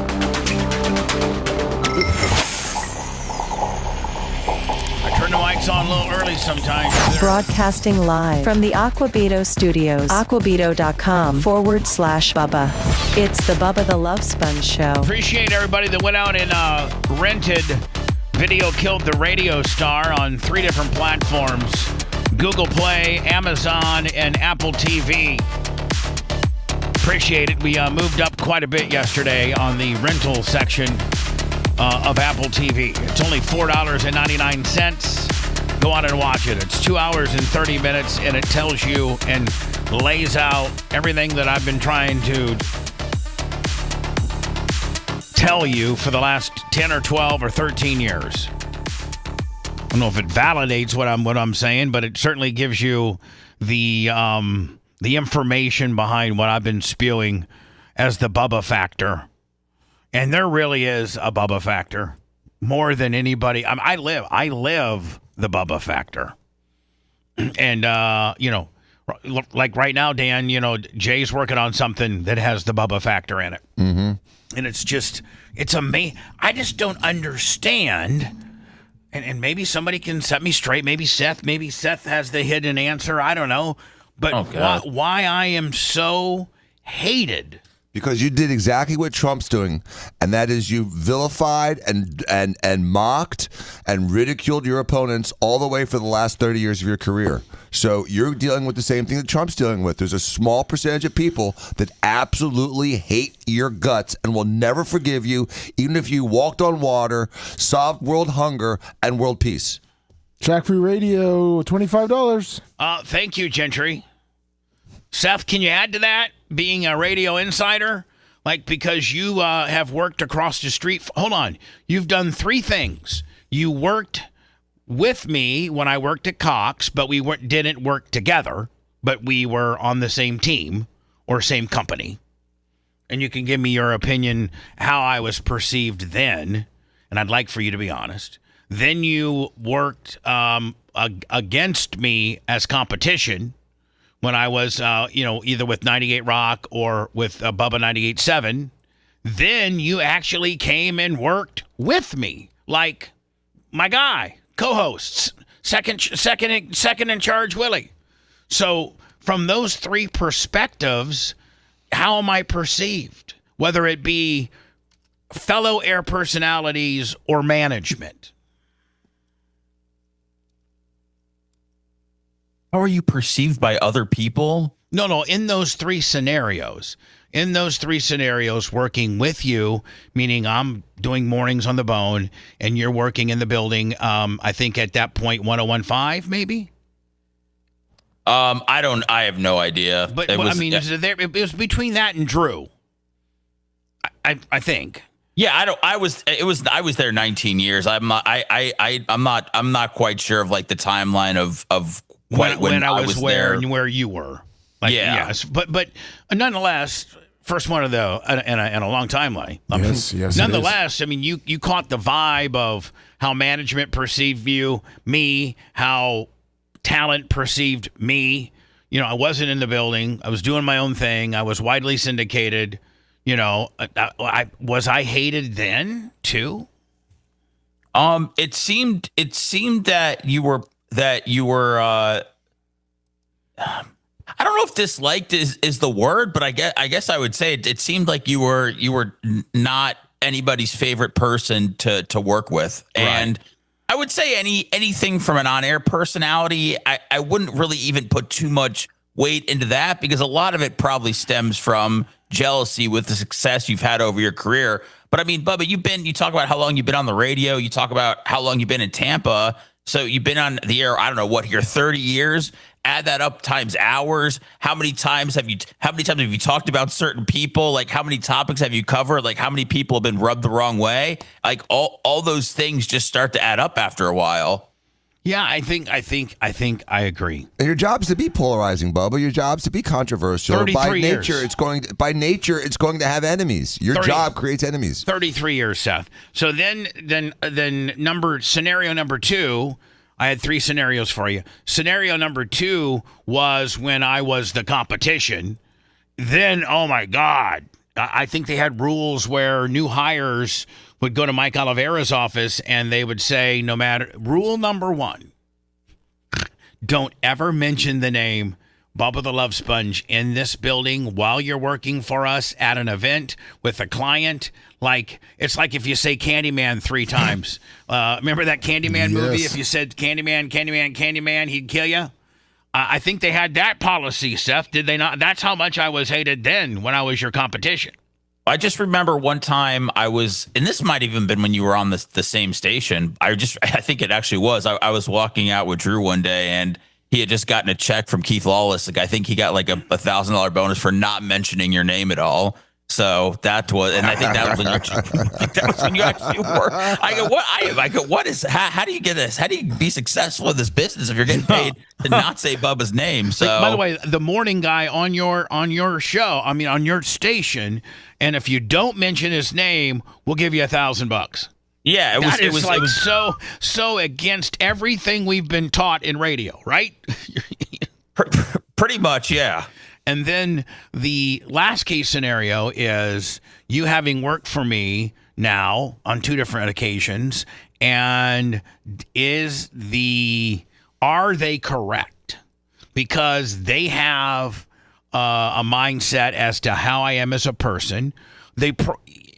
I would have you assess me with regards to the boogeyman factor and how I'm perceived over there, the rules they have about me, and then indeed being my first and foremost, we're friends.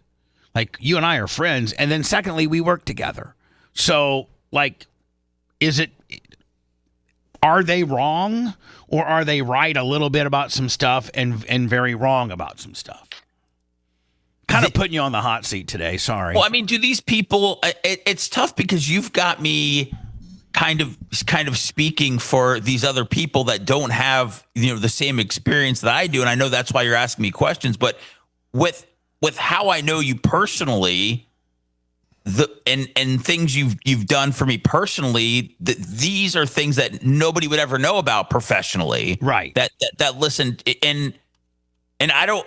So it's tough to kind of get in their shoes as far as not knowing you or working with you personally. From my perspective, at least this go around, it's been very easy to work with you, which it hasn't always been the case in my radio career as far as how I work with a host. Right. And, the first time there were some people pulling against you when it's just me and you. And that's the way it should have been the first time. I let people influence me. But when it's just me and you, I don't think we've ever had an issue. Just me and you. No, maybe one or two, but it's all been stuff that we've talked about and hammered out pretty quickly, that either that day or the next day. Nothing that I can think of that's lingered at all. And I want everybody, from Gene Lasker to Dan, to Brian, to Seth, to Macho Man, to Lummy, to Tuttle, to Gary Cantrell. I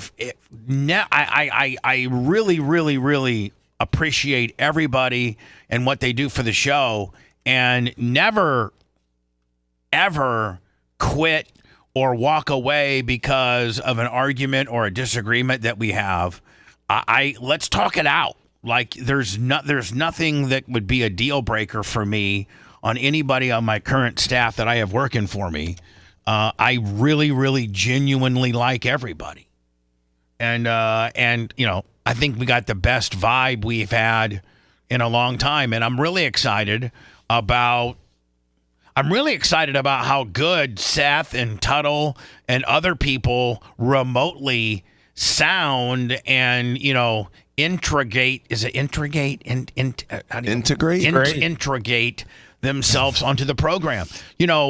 Howard started it in 2020 because he was afraid to go to the studios, so they put everybody remotely, and they do it brilliantly, and I think we do it brilliantly. Yeah, they've got great intrigation, and we're doing better. I think we're doing great. And when we go to the strip mall studios, Dan, I was talking to Jay yesterday, and Jay is going to probably set up his remote studio right in his office with his big granite background as the backing. Mm-hmm. We just have to figure out where you want to do yours. He said it would probably end up being in the carriage house. Probably. So when we start going down that road that we're 2 or 3 months out from being full-time at the strip mall studios, we will have to start configuring. Now, the thing about the carriage house is I think you can set up a little mini studio and it not get disturbed. At all. Right. No, yeah, exactly. What I'm saying, Perfect. so it'll be pristine. I think Brian, or maybe Seth, maybe you have talked to Brian because you're closest with him. Has Brian indicated where he wants to set his up at? I think he said maybe his house. Brian, I believe I've talked to him a couple times about it. I think he was leaning towards doing it at the office. At the office. Yeah. I don't think he wants to. Grandparents walking through the camera. Yeah, I think he wants to be home while he does this. Yeah, I think you're right. I think that's why Jay doesn't want to do it from the house, and Dan doing it from the carriage house isn't the house. Right, it's separate, so there's no noise. If there's a dog, the dog's not going to bark. The kids are over. Yeah, exactly. You're getting ready for school. Your life doesn't really change because you're in a whole nother, 1,900 square foot. What is it? How many structure? How many square foot is the living area of the carriage house? Oh, it's close to 2,000. Yeah. And I think Lasker will he's close enough to the strip mall studios that he's going to come. Yeah. I think he's like Lasker on the will be street. there. Yeah. Tuttle still remotes in. I think that's everybody, isn't it? Am I missing anybody? No, that's everyone. Yeah, I think that's everybody. Hello. Hey, Bubba, it's Dave. Hi, Dave. West Palm. How you doing? Good. I know you're probably past this subject, but in terms of why people hate Trump, I think you can go back all the way back to when he first won in 2016. I mean, if you look at it, he was like a 1% chance of winning. So, and then all of a sudden, everybody's locking in Hillary, and all of a sudden Trump comes out of nowhere, wins, and now you've pissed off all the Democrats because they got the carpet just ripped out from under them. They had Hillary locked. So I think it's that too, just the overall shock of it all. You still can't be fighting that fight. No, I agree. No, I 100% agree. But I think it's more, well, obviously it's mental. But anyway, I'll self-edit. Bye. All right, man, Dave, appreciate it. Thank you. You can't be fighting the fight with regards to, the mentality people had with regards to him not having a chance against Hillary and actually beating her. I think you got to move on from that. Hello? Hi, this is Jackson from California. How are you this morning? It's who? I'm sorry. I'm sorry. I'm fast-winded. I'm Jackson from Colorado. Hi, Jackson from Colorado. How are you? I'm good. How are you? Good. Tell me more about yourself, Jackson. I mean, are you a daily listener? How did you discover us? By what means do you watch? I discovered you when you were in Colorado. I think it was 94.3. Yeah, the Bud. And then it was the first. Yeah. It was the first radio station. This guy that was built. It was called 94.3, the Bud, and it was all about weed. It was, really? Yeah, it was all That's cool. and it was all about weed, and it was the only radio station that would take weed advertising. And I was smart. Yeah, it's really smart, Seth. Especially when they opened it up rec. You know what I'm saying? And he would be the only one to take weed advertising, and the whole station was built around weed. 94.3, the Bud, and I was the morning man. Nice. So that's pretty cool, Jackson. That's how you found out about us. And then now, how do you watch or listen to the show? Right now, I use Twitch, sometimes Rumble. Okay, perfect. So what are you calling about, Jackson? Well, it's kind of a legal question for Dan. Okay, go ahead. Without mentioning any names, you know that certain company that's messing with one of your guys? I don't know what you're referring to. Yeah, that company that's. Are you saying a company that's messing with around? Lasker? Oh, okay, yes. Okay. But let's not mention any names because Gene still has to go to court for that deal. Yes, it's just a question for the hardcore Bubba Army. About 20 people left a 1-star review. And now all of them are receiving cease and desist letters for defamation and cyber stalking. Listen to this, Dan. Say it again? Hold on. I'm going to, because I have a picture of it, of what this guy is talking about, Jackson. I didn't know that anybody would call, but I had a guy reach out to me on Facebook Messenger and sent me the same data that you're speaking about. So is this Jackson's one call from jail, Bubba? No. So Jackson's from Colorado.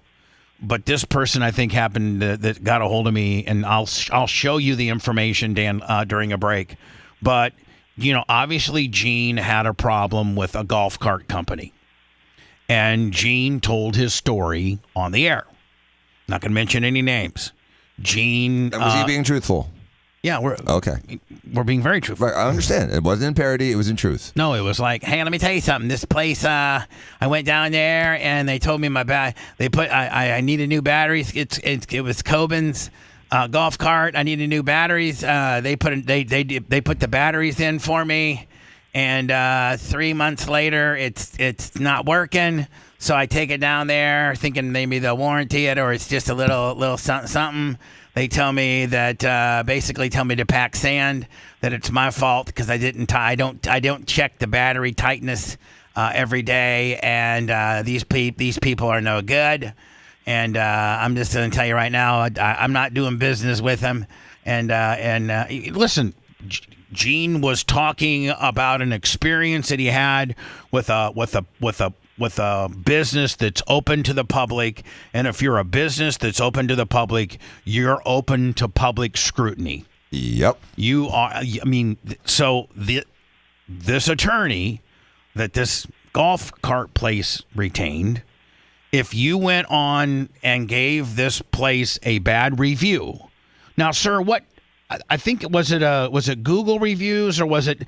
I think in this particular instance, when the guy that got a hold of me, he just left a comment on Facebook, something to do with, I heard this place screwed over Gene Lasker. I'll never do business with him. Something like that, which is his right to say that too. Sure is. And the lawyer now sent cease and desist letters to all the people that made any type of unfavorable review about this guy's company, including but not limited to Facebook comments, Yelp reviews, and he's threatening to sue them for defamation and slander. And it goes clear. I mean, I saw one here locally, but here's Jackson in Colorado. Now, how did he get... Jackson, how did this attorney get your information?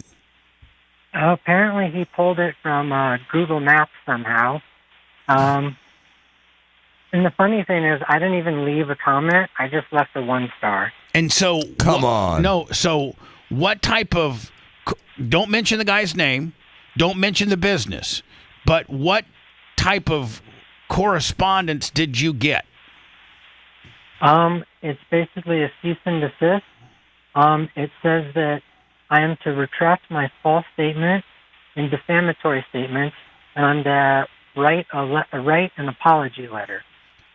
Dan, I think this guy... Now, when the court sees this, I think this guy could be in a lot of trouble. Yeah, I'm showing Dr. Dan one I got from Felix. I sent it to the lawyer, but he should file a bar complaint. Yep. That's just number one. That's just something to maybe do. Dan.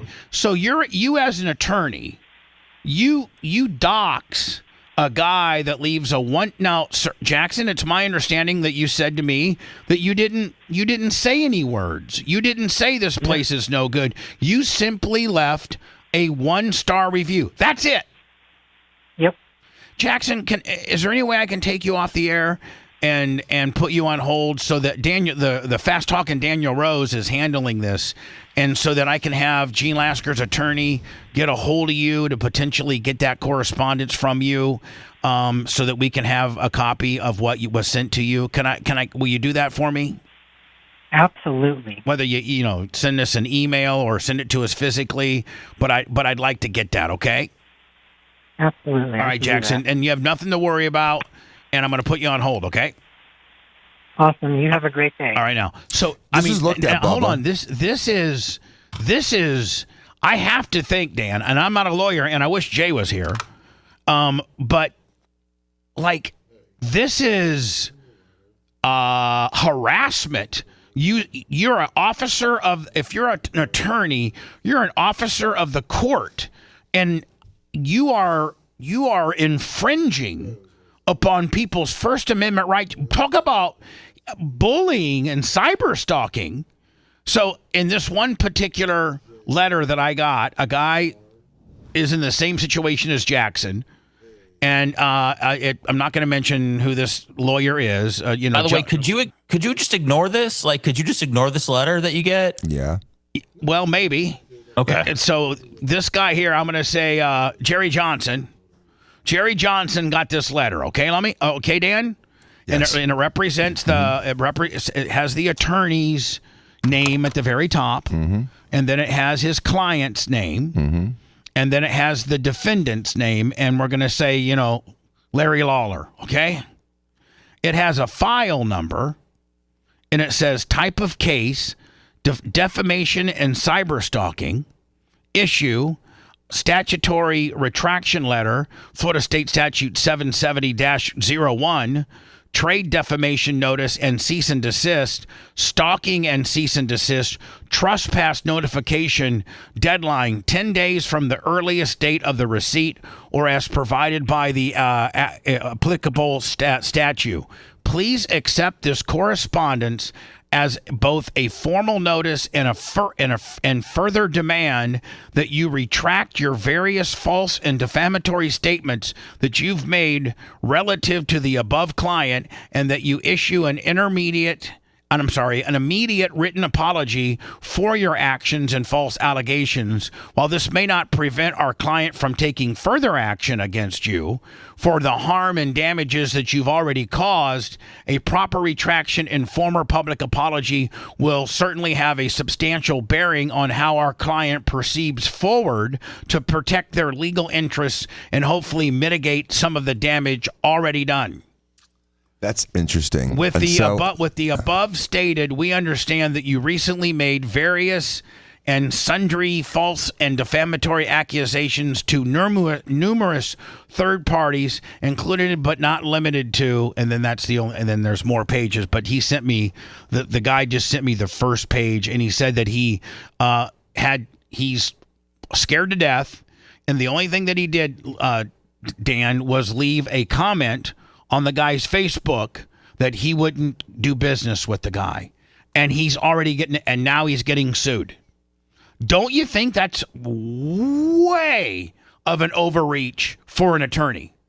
To the point where you could maybe be sanctioned. Well, I'm just getting, maybe messages. Do me a favor. I want you to start collecting all of this stuff if you can. If anybody has gotten any correspondence from this attorney that represents this particular client bullying you and making you take your stuff down and saying that you have to issue if you've gotten any correspondence from this particular issue for you leaving an opinion about this guy's business, contact us, because we need to get this to Fast Talking Daniel Rose. I forward them all to him. And my ChatGPT says you should file a complaint against him to the Florida bar. Yep. That's the best thing that you can do. And if you've got one of these, file a complaint, and he will, the bar will discipline him. Okay, may I make 3 comments on this?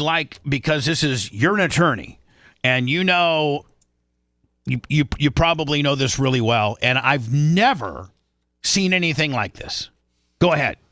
Okay, well, I understand the other attorney writing those letters, trying to, passionately and thoroughly represent his client.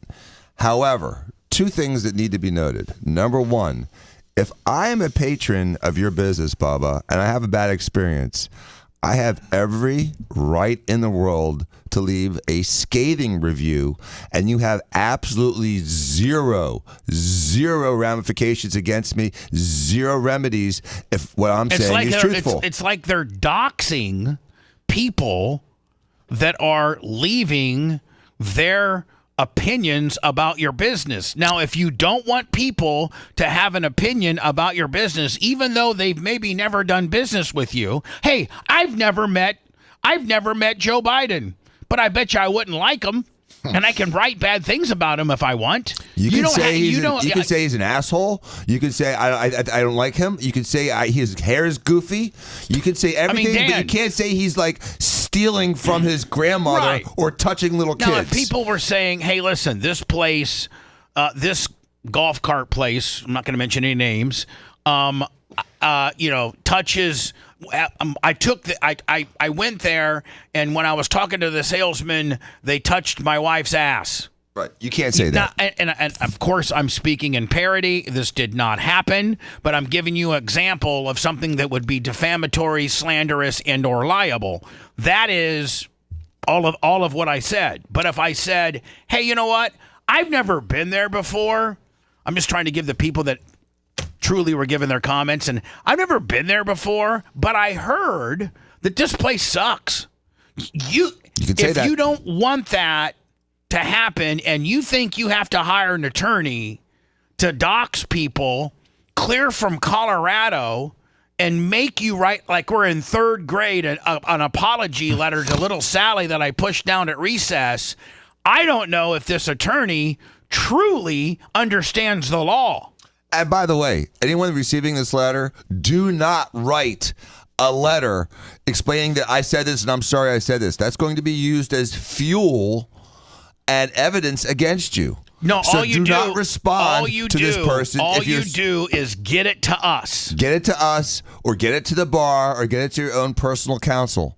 But so do here's not the deal. Respond in writing. If you don't want to be open to public criticism, then you cannot have a place that's open to the public. If you have a place that's open to the public, even though they've never been there, they can have an opinion about your place. That's called the First Amendment.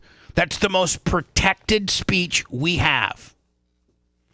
And I just don't, Dan, I fundamentally don't know that he, by the way, he's an attorney. He's a singular attorney.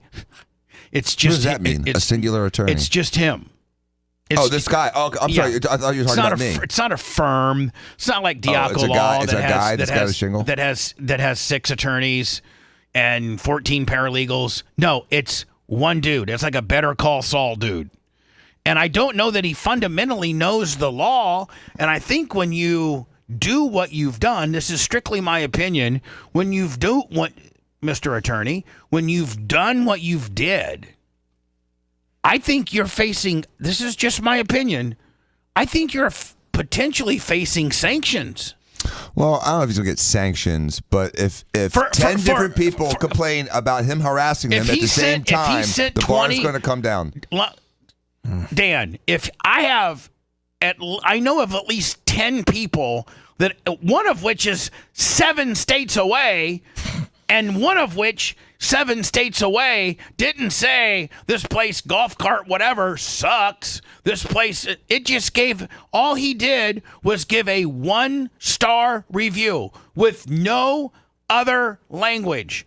And he's now been threatened to be sued and has been required in order to mitigate this, and they'll take in consideration upon further possible legal stuff to write an apology letter. That's unconscionable. No, but writing an apology. So, Bubba, if CNN publishes something false about you, you have to write them a letter, and then they can retract it. They don't have to write you a freaking apology letter. No. That's unconscionable. And here's the deal. Giving them more ammo to come after you. Here's the deal. Guy's ridiculous. The opinions that people spoke about were on there. Take down your Facebook page if you don't want people to comment on it. Yeah.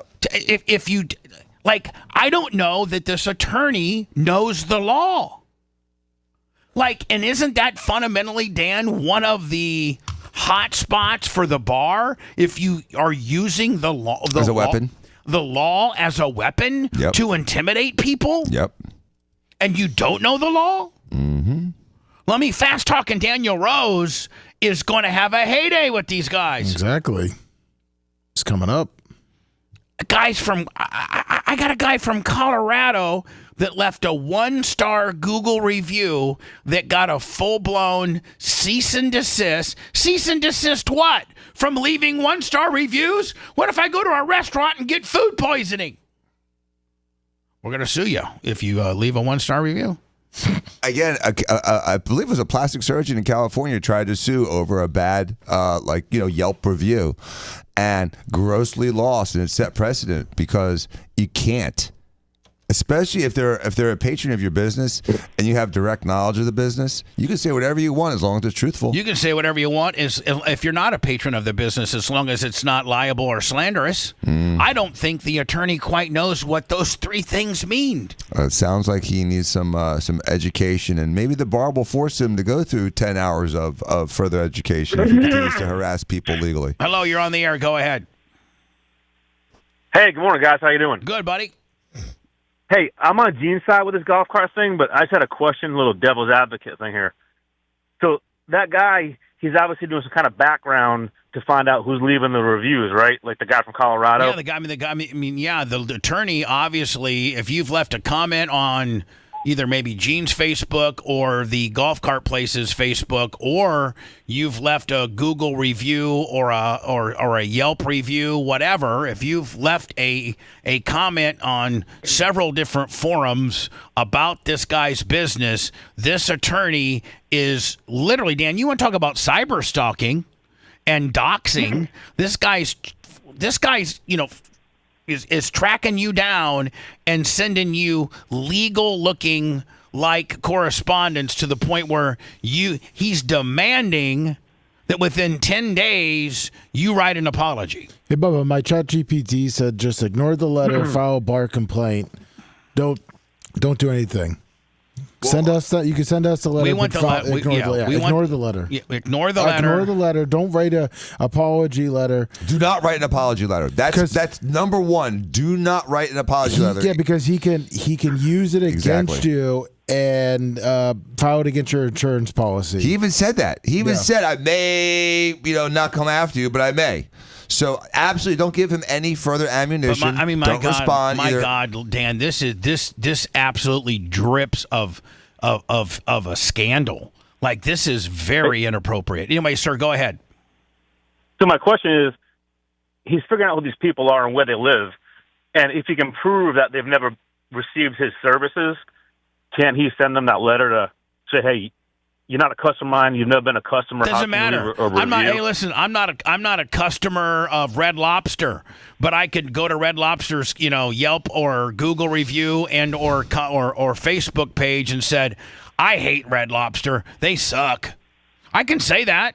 And whatever platform he reviewed it on, if the merchant thinks it's an inappropriate or false or fraudulent review, he can take it up with Yelp or Facebook or Google or whoever else whatever other the third party aggregator, the reviewing entity, the third party aggregator. And so, if you have a business in Florida and someone from India gives you a 1-star, then you could go to Google and say, this is a fraudulent review. Did you get any?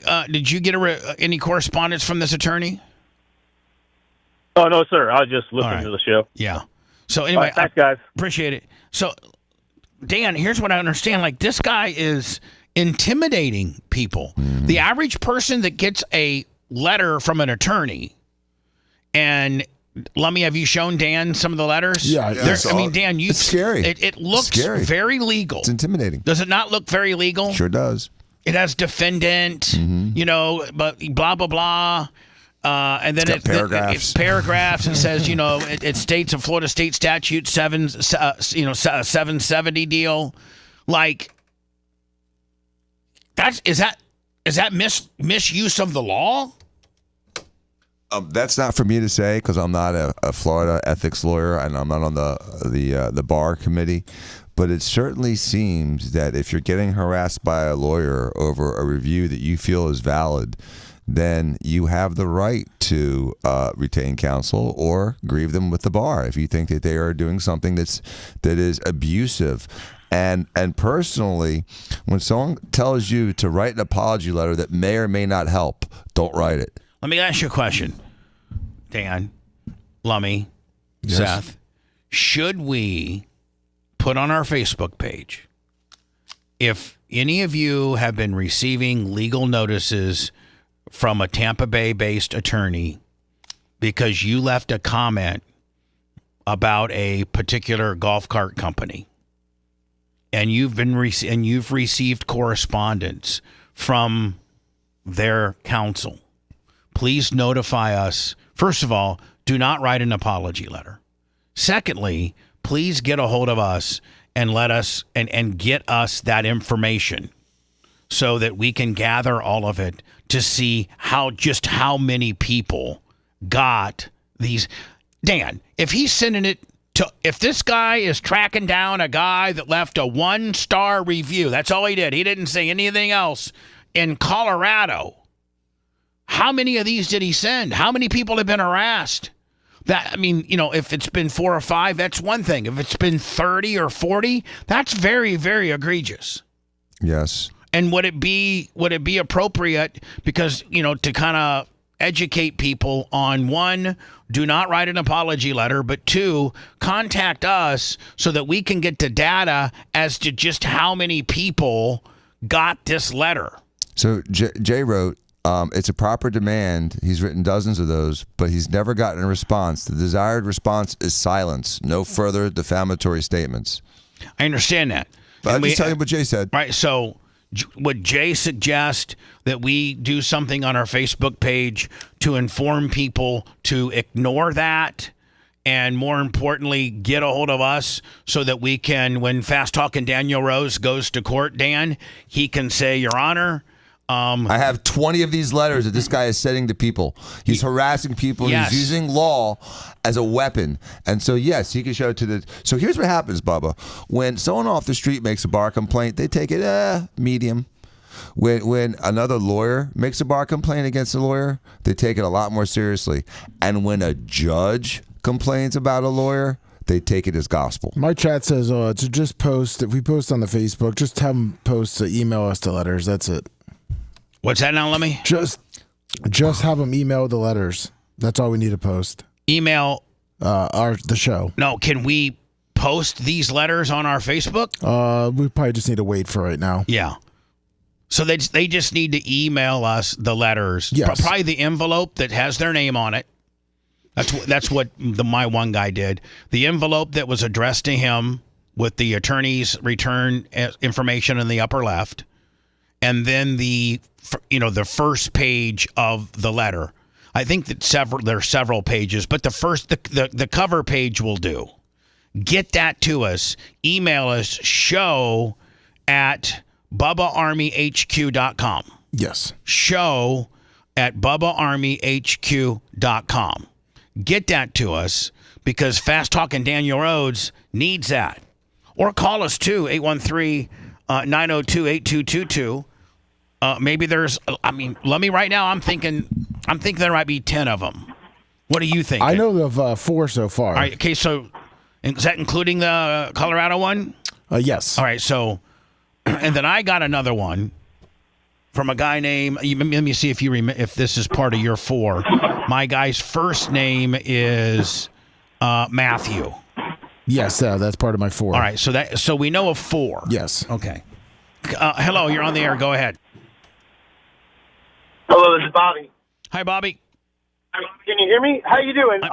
Good. I'm a business owner, and this happens sometimes as a business owner. You got little kids might mess around on the Google, or you might have somebody who just hates your sign or something like that. They've never done business with you personally. Think about this, Bubba. If somebody never listened to you and they went on there and they were just hitting the thumbs down button, dislike, and they don't ever watch you.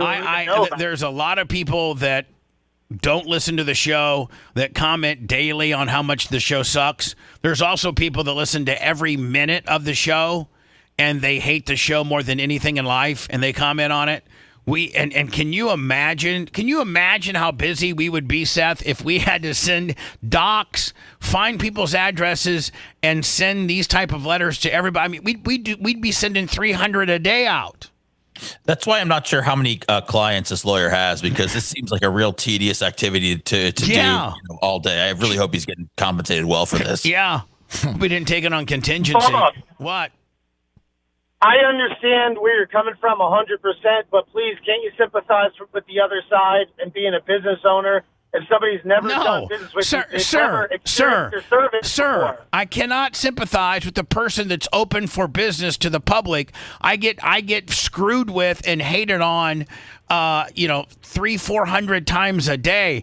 I'm not going to sympathize with that business owner that gets a bad review or a bad comment on his Facebook. I'm just not. It's people. Okay, I think a mom and pop shop is different than a broadcaster. No, it's not. Even though I make no, the it's comparison, not. The mom and pop shop, the mom and pop shop is open to the business. They have a public Facebook page.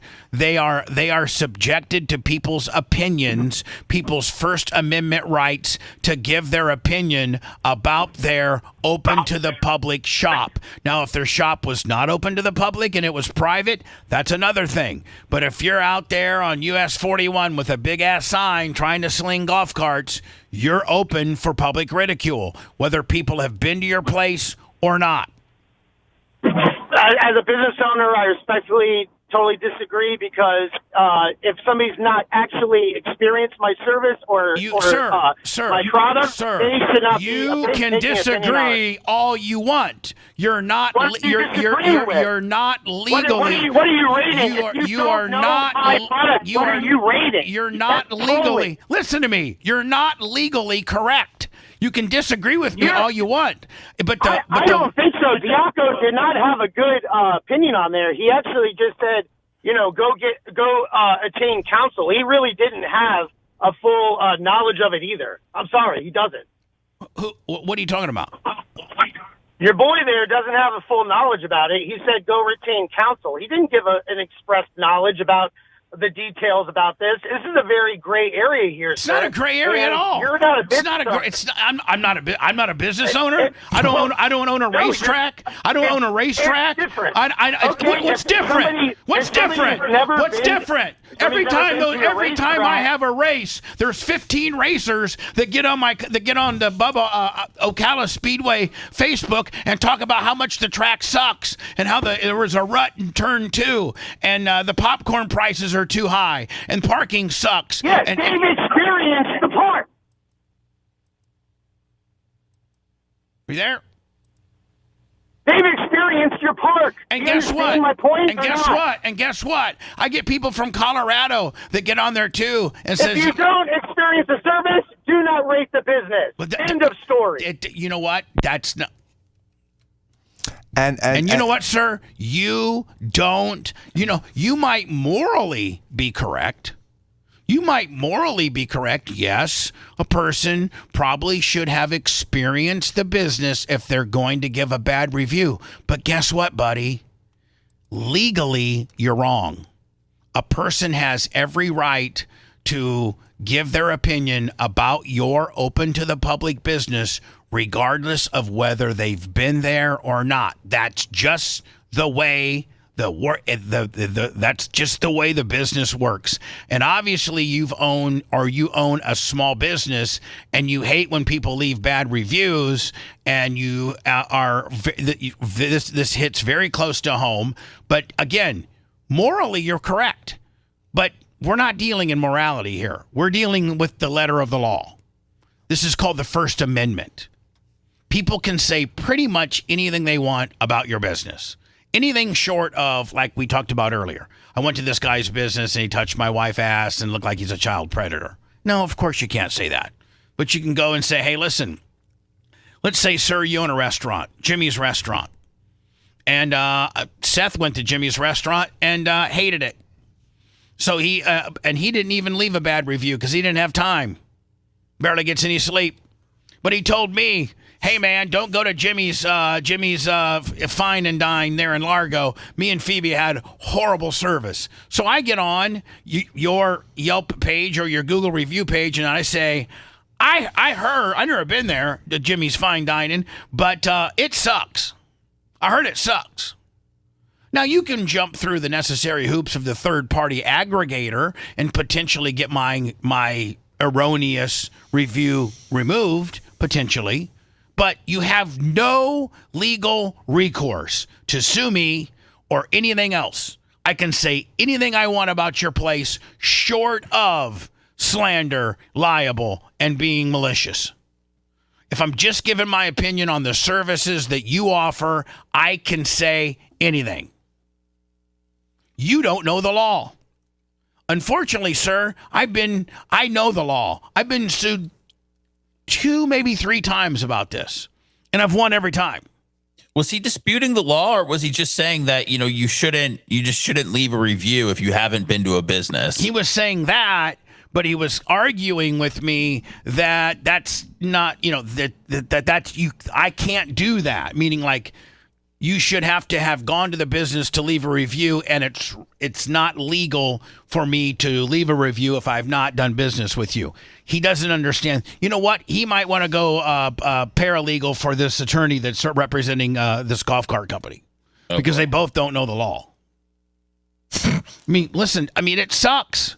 I mean, Dan, somebody could have never gone to your plastic surgery center ever, and they could have said, hey, I heard Dr. Diaco sucks. That pisses you off. And I can try to get the review taken down if it's fraudulent, in my opinion. And they may or may not. Sometimes they just don't. Like, I had this lady came into my office. You can't have Jay send them a letter. You find out who it was. You dox them. I can't threaten them. Guy lives in Colorado, and you tell him he needs to write an apology letter to you, or you're going to take further action. And I still might take action, even with the apology letter. Yeah. No, I can't send that. You cannot. You fundamentally cannot. Like, that is illegal. That's illegal. It's a little bit harassing. I mean, lawyers are officers of the court, meaning they are supposed to do what the court would do. And the court's not going to do that.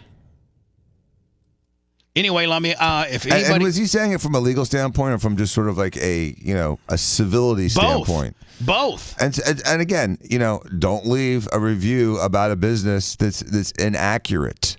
It's as to whether or not you're an actual patron of that business, that's a gray area. But don't be inaccurate. So if you're accurate, you're safe. Yeah. I mean, absolutely. If you're accurate, you can't get sued for saying the truth. Well, you also can't get sued for saying your opinion as long as it's just your opinion and you're not slandering the person.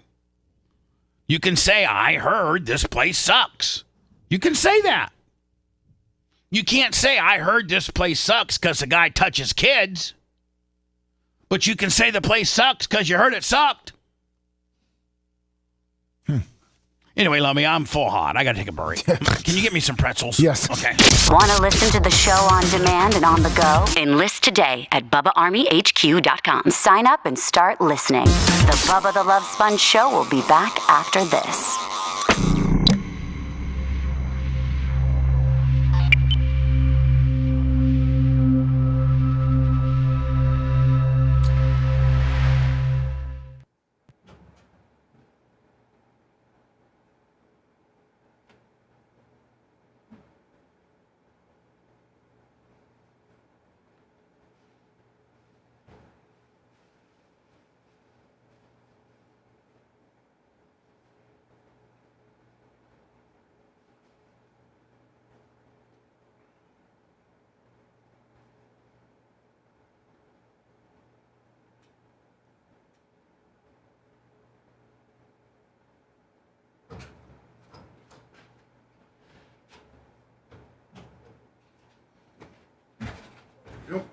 Thank you, Lemmy. Thank you.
Guinness pretzels. Yeah, they're straight. Yeah, you'll see. You ready to fill your lunchbox?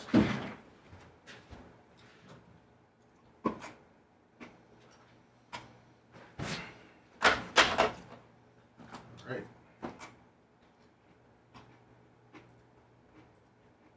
If that comes.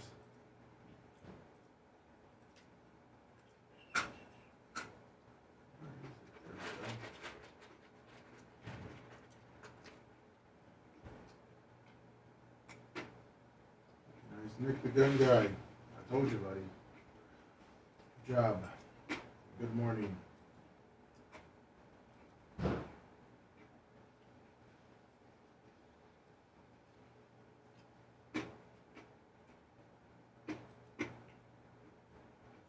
1 point. Good morning, Rainey.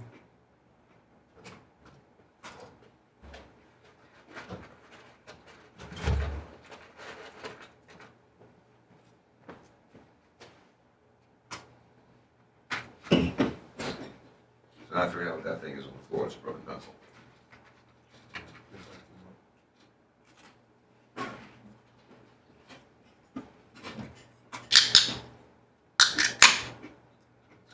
The Colombian president threatened Obama.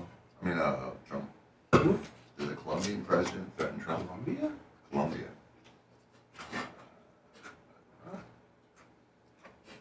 Try different. Just not just thumbs up button.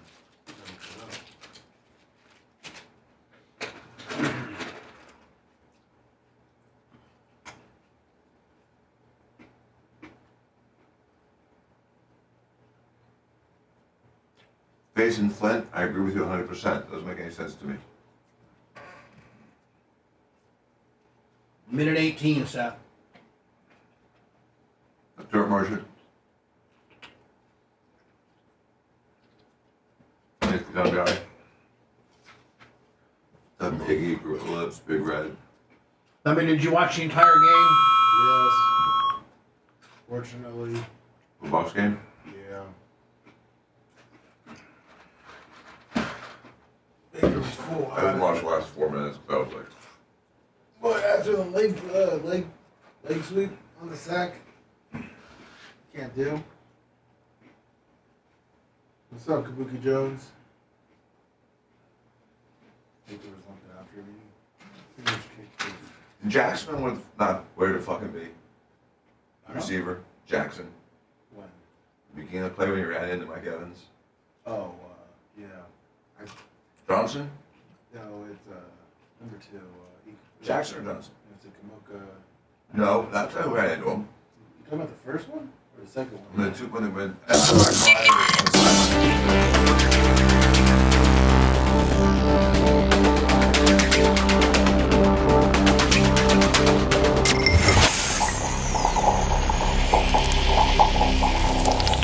Steps Towing and Heavy Transport and Auto Parts serves West Central Florida and provides heavy transportation services nationwide. Steps is chasing the dream, not the competition. From towing, emergency roadside services to heavy transport and auto parts. When it comes to towing, hauling, and transport, we are the experts on your side. Call the name you know and trust. Call Steps today and we'll help you get you on your way. 800-330-8651 or stepstowing.com. Broadcasting live from the Aquabedo Studios. Aquabedo.com/Bubba. It's the Bubba the Love Sponge Show.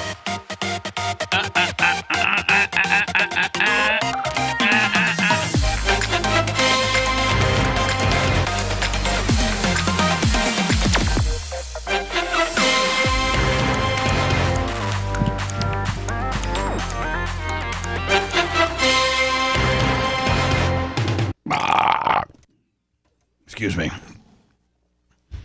Seth, should we get you a little 5-minute and 20-second countdown clock so you could have like some type of indication as to how much more suffering you have to go until we have to go back on the air? No. I mean, I have a general feel. Sometimes I go and run, up and down during the hallway, and sometimes I just. Are you serious? Yeah, and sometimes I fall asleep for a second, lying on the bed during the 5 minutes. It's all, it's all a whole world of different things that can happen, Bubba. But I'm just happy like that on your iPhone, you can put like a 5-minute or like a 4-minute little timer gimmick that you hit, and it lets you know when you're a minute out. That way you can wrap up your exercising or your jacking or whatever you're doing. Oh, yeah. Okay. Thank you. No problem. Good idea. I can look at this. I can look at the box score. I know that the Bucks got their asses whipped last night, 24-9. I think it was an absolute ass whipping. And you can look at the stat line, the box score, and nobody even tell you the score until that you got an ass whipped when Baker has to throw the ball 50 times. Yeah. When when a quarterback in the NFL has to throw the ball 50 times, it means they've not established the run, which means they're just now desperate because the average quarterback the most successful quarterbacks that win the game throw between 35 and 40 times. And you run 35 times. Right. Showing only 10 runs shows another problem. Yeah, for 30 yards. They have 11 runs. 11 runs for 42 yards. 11 runs for 42 yards show that you were playing behind the sticks all night long. Oh, they were. And got their absolute asses handed to them. In doing so, it looks like, have they lost Mike Evans for the year? Dr. Dan said 8 weeks. It's a broken collarbone. Now, if you look at the Lions stats, look at this: Jared Goff, 29 times. What are they? That's they ran 32 times. Oh, they looked faster on offense. They looked faster on defense. Johnny Gibbs, whatever the guy's name is. Gibbs. I had to call him Johnny Gibbs. Yeah. He looks like he put up. He's the one that looks like he broke the Bucks' back. He did. Single-handedly, he just destroyed the Bucks. One guy. 8 yards a carry. Where were your linebackers, Lummy? He had a long run. I think he had like a 60-yard run. But no, they looked faster on defense and offense. He did 78, Lummy. He 78. Went to 78. Was that his long one last night? Yeah. 78? Yeah. Woo! That broke the back. I didn't even cover it yesterday because it was Division III, but did you see the one running back out of, I don't know, bum F, Georgia, Division III, ran for 536 yards? Come on. Was that a record? Yes, it's a record for all of the NCAA, no matter what division you are. 536 yards. Oh, my God.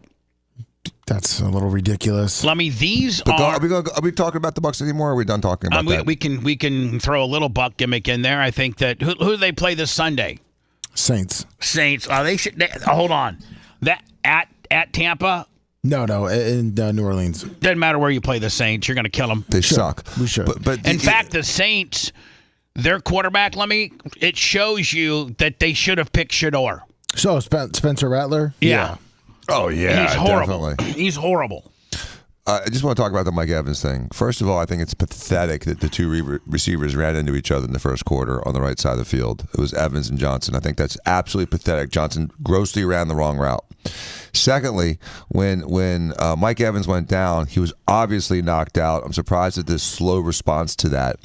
And with respect to the collarbone, it should be fixed, and he should be able to play within 8 weeks. My son played football at 8 weeks. And he's playing now. He's fine. His collarbone's healed. And he had a full blown, grossly displaced, completely. Oh, I saw it. Yeah, you showed it to me. There was nothing hanging on. No, they were completely apart. It looked like it got karate chopped. Yeah, there's two free ends of the bone. Now, how do you at that point put a plate and a connector in for the bone to be able to grab onto something? And and there's a lot of studies on this, but if you plate it and you don't have a complication, then you have 100% function. And then the other question is when is it safe? Talking about a broken collarbone. Yes, a fractured collarbone. And the other question is when is it safe to return? And so the study that I found that was most interesting was an Australian rugby team. And all the guys that returned after 6 weeks were fine. If they returned before 6 weeks, they would bend the plates if they had trauma. But they still didn't refracture. They just bend the plates. So that means that Evans should be able to do full practices within 5 or 6 weeks and have full contact somewhere between 7 and 8 weeks. Your bones can grow that fast? Oh yeah. Let me ask you a question. When your body has suffered that much trauma, and you go to surgery and you get the plate in there and they attach the collarbone, does your body start sending like the healing troops to that area? Does your body know that? No. It sends the cavalry as soon as you're injured. It sends the cavalry. That's what I meant. Like, does your body have like a built-in healing mechanism that when it's let's say you broke your collarbone, they go in, they surgically repair it. Does your body send the healing troops to start bombarding that area with like double red blood cells or like what? Fibroblasts and osteofibroblasts. So with as soon as you have an injury, your inflammatory cells collect around the injury. And once you plate it, or if you don't plate it, regardless, fibroblasts will come in there, start making collagen, and then you start getting what's called callus around the bone, which is the new early bone growth. And then eventually it remodels, consolidates, and turns into normal bone. Bone heals best with a little stress. If you don't have any stress on the bone, it doesn't know how to heal right. Because it's not being stressed out. Right. It needs to know what direction it needs to be strong. It needs that stress to send that endorphin to your brain to send the troops. Probably. If you want to simplify it, yes. That's why I want it very simplified. Okay. It's more local than the brain, but it's hormonal and regional. This is the Growth Bill factors. Belichick deal. Yes. And this, if we were to backfill this, Bill Belichick was on a hot mic, meaning that him and his girlfriend were mic'd up during, It's a show they were recording for NFL Films, but it was for, when he was coaching at North Carolina, called The Coach. Right. And so this was during a down period, much like when we go to commercials, we have to be mindful that the mics are still on, and people that are watching us on Twitch and Rumble and YouTube and Facebook and X and things like that, you're not getting regular, terrestrial radio commercials. You're listening to us, talk. And we have to be mindful of that. And so they're not on live. There's some downtime, and him and his girlfriend, is her name Jordan? Yes. They start talking about stuff they don't like, forgetting that they have lapel mics on and that everybody back in the control room can hear what they're saying.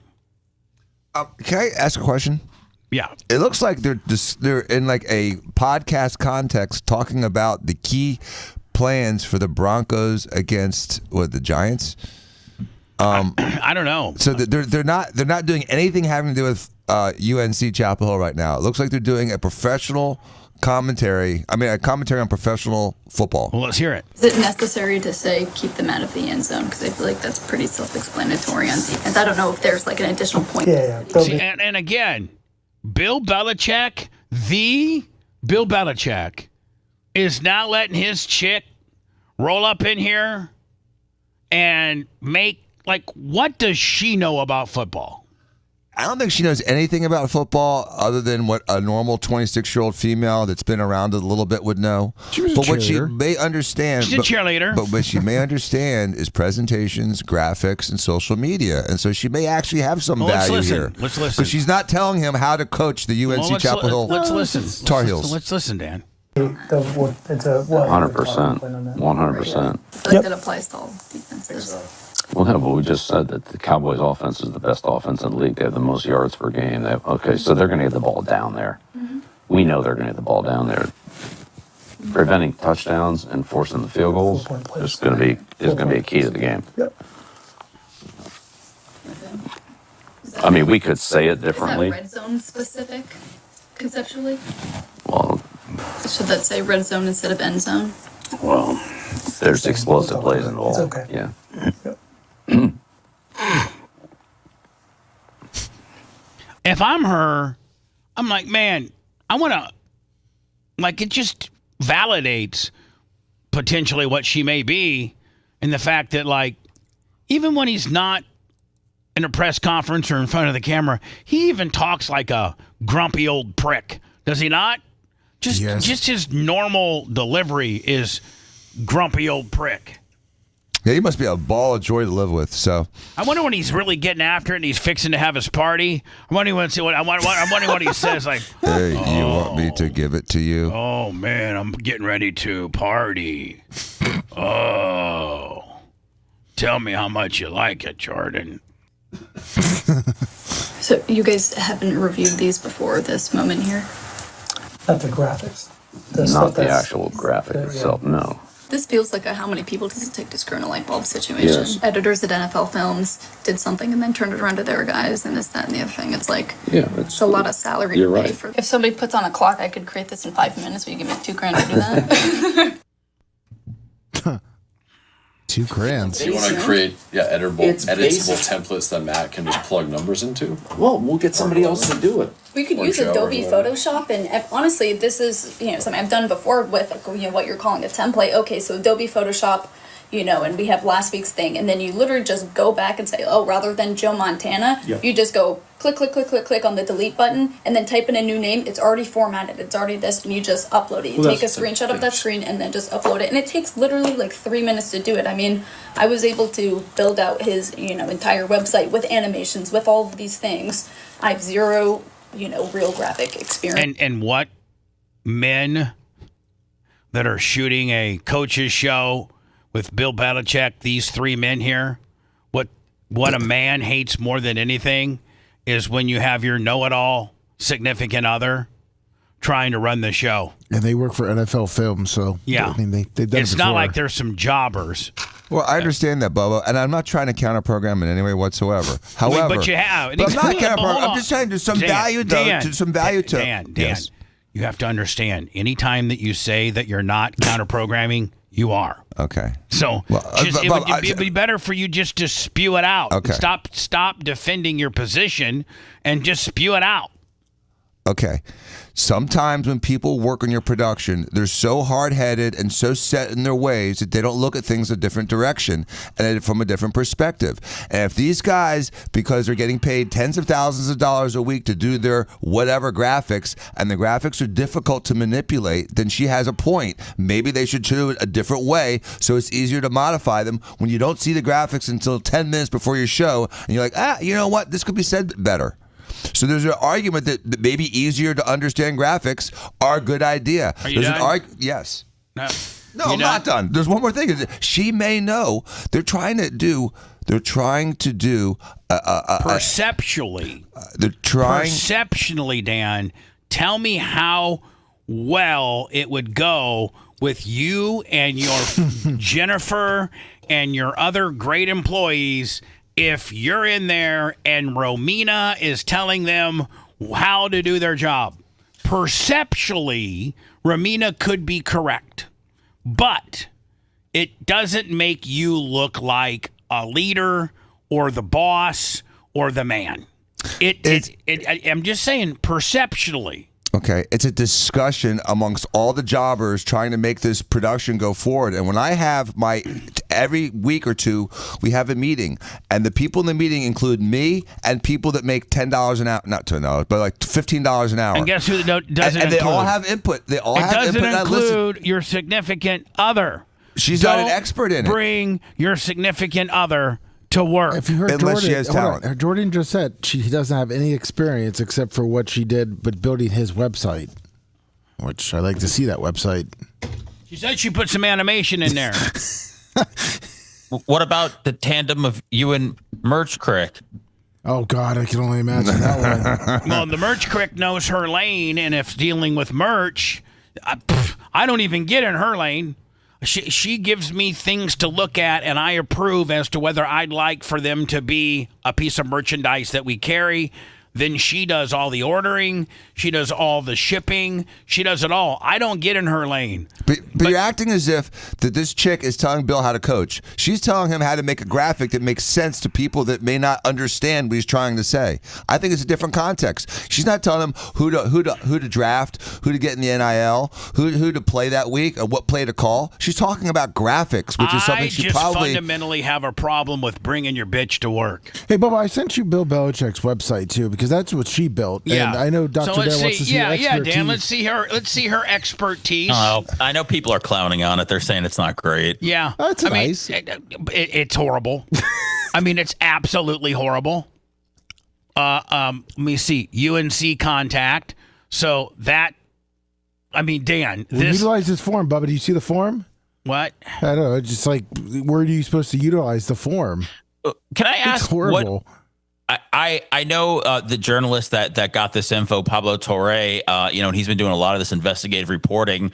But I've heard this. I think it's been out for maybe I heard it last week. But I'm trying to figure out what is it showing, Bubba, what you're putting out there that this woman has control over everything, or that she's inserting herself to where she shouldn't be? Is that what the audio is highlighting? Because I to me, it's like a normal conversation about, putting something together.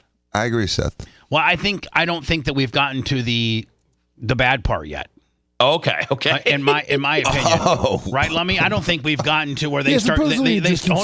They start talking crap. Yeah. About everybody. Hold on here.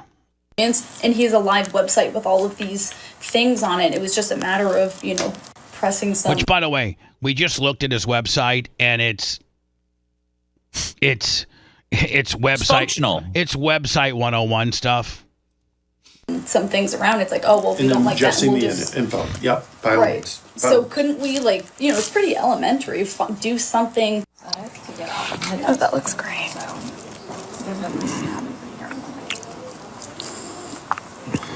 Now she's leaning over, for those just listening to us audibly, she's leaning over Bill. Bill's got something pulled up on his phone, and she's saying it looks great. Oh, that's awesome. Let's go back. Okay. Thanks, Coach. She's a little annoying. I'll give you that. She's a little annoying. Let's get through it, Dan. We should have Tony built the set. No. Hold on. I think that she just said, hold on here. Yep. All right. We should have. Damn, we should have had Tony build the set. So now she's talking, I think, about the actual set that they built for Bill. Yeah. And the people back in the truck, Dan, they're hearing this. And it's... So they're going to immediately troll her for it. Well, she's talking about them. By the way, this show got shelved, didn't it? Well, yeah. Didn't they end up not didn't NFL Films end up pulling out of this? Yes. Or was that something else that they pulled out I of? think it was this one. They pulled out of this. Okay. Yeah. No kidding. Thank you for helping solve this really problem. You should send him one of those texts, even when I'm working. Even though you should send him one of those texts, even when I'm working, even when I'm with somebody else, I'm thinking of you. Oh, God. Even when I'm with somebody else, I'm thinking of you. To me, it sounds like she just blows smoke up his ass all day. I was thinking of you the whole time. You want to know something? We should actually. Do you want to know something? We should get Tony in here. Who's Tony? I think Tony might be one of their video guys. It might be their Gary Cantrell. And the NFL doesn't have somebody they feel is as experienced as their Gary Cantrell. So they want their Gary. I get it. Tony might be dicking her down while coach is on the sidelines, Yeah, though. you're right. We don't know. Yeah. You're very much. He would make this place He would make this place better than what it is. better than what it is, I'll tell you that. On like a really serious. On like a real serious note, on some of the things that we would want have mounted and On some of the things that we want to have mounted and whatnot. I mean, there's some things that fall through the cracks, but for the most part, There's some things that fall through the cracks, but for the most part, everything is actually really well done. We'll figure it out. You don't have to give Tony every single little detail in order for him to figure it out. That's right. I don't know how they have 4 full-time. I don't know how they have 4 full-time graphics people. I can't do They can't do shiz, is what Belichick. And I got to say, Seth, by usually NFL Network quality standards, that's a real crappy looking set. I will give them that. That's horrible. Like they could build something so much better than that. I'm not. I I can't comment, either way on the set, that NFL Films gives. But I mean, they always put out high quality work. Good stuff. Really good stuff. That's not really Joe's thing. That's what I was just talking about. It's not really Joe's thing. Like, could we teach him to do it?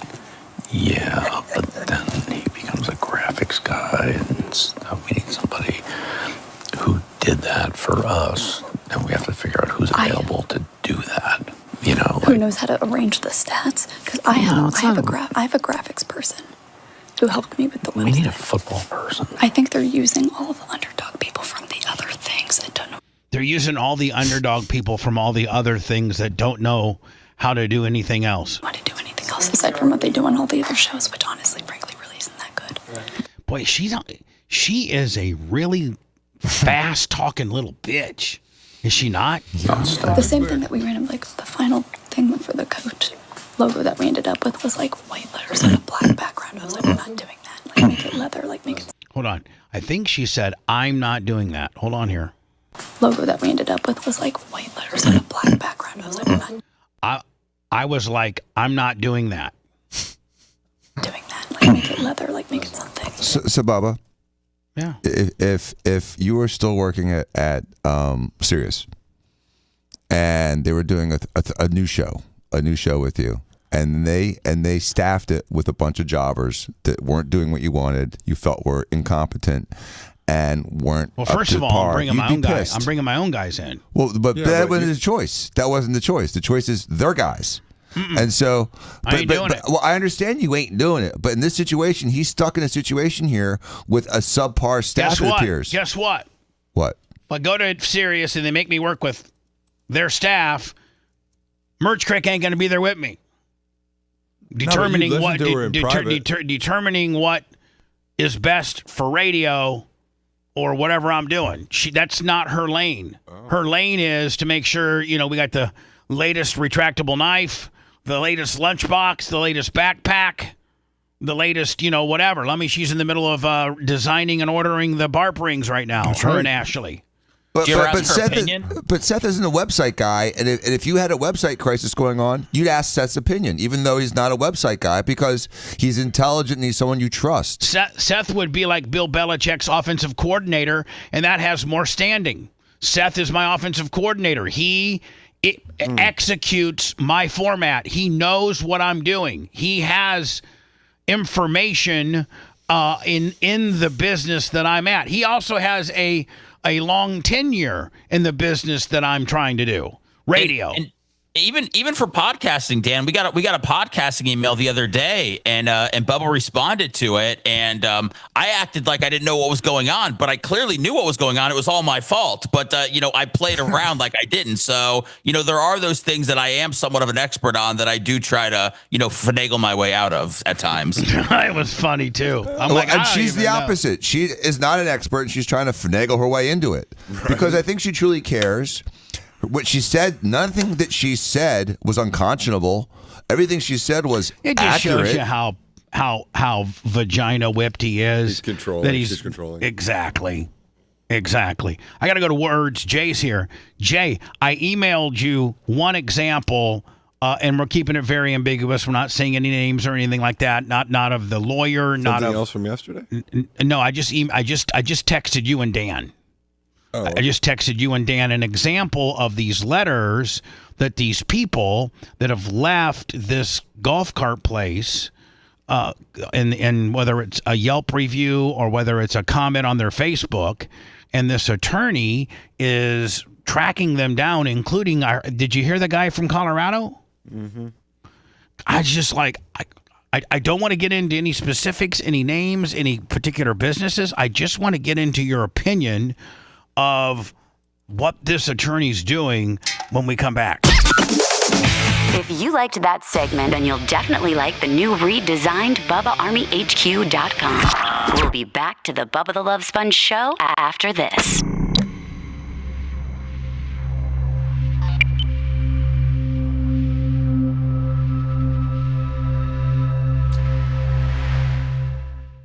know that it's happened. It's 20 minutes from Ocean City. Oh, really? It's right by. It's There's two campuses. There's a beachfront campus just south of AC itself, between AC and Ventnor. Cool. And there's something a little bit more inland, about 10 miles away, just in that area. And New Jersey's not Pennsylvania. It's on the beach in Jersey. It's in South Jersey. It's 20 minutes from my house. She theoretically live in her house. Yep. So it's also an area she knows. Which it's an area she's there familiar 24/7. So is Dan Mamone. Right. I mean, they didn't used to be. The Mancos are there. I mean, everyone's there. She's got Todd and Megan. She can live. The Mary's house is probably 10 minutes from the campus. Right. But you know, Todd and them are not 70; they're 50. Right. And they're hip and cool and still. They can be there 2 seconds. Dan can be there 2 seconds. They can help her do anyone things, meet kids, because they're still in tune with all the boardwalk kids, you know, from locals and 7th Street. And Chris's nephews are all 23. They have a surf club. Huh? They have a surf club. Of course they do. They have all that. It'd be amazing. Sage has expressed an interest in like Flagler or Stetson somewhere on the beach in the Lake Deland. I want to bring her over there.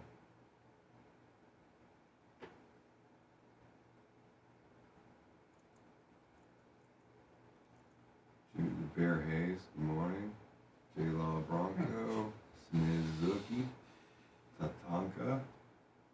What's up, Johnny Z. Fradley? Fradley. Sicilian Redneck.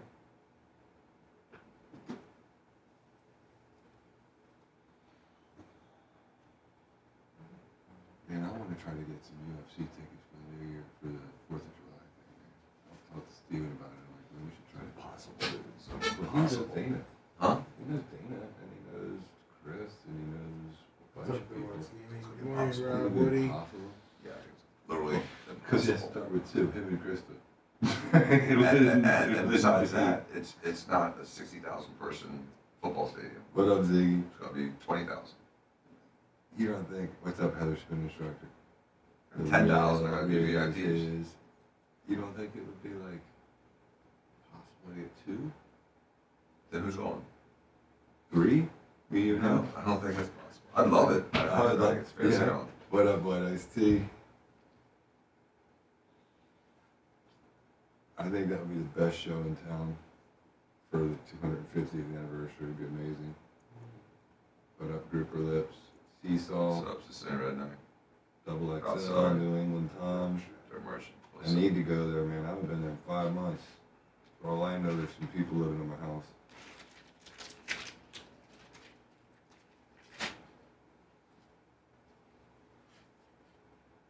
Papa Jasper. Up everybody. Steve. Dr. Dan's Blooming Onion. Dr. Dan's Blooming Onion Maker.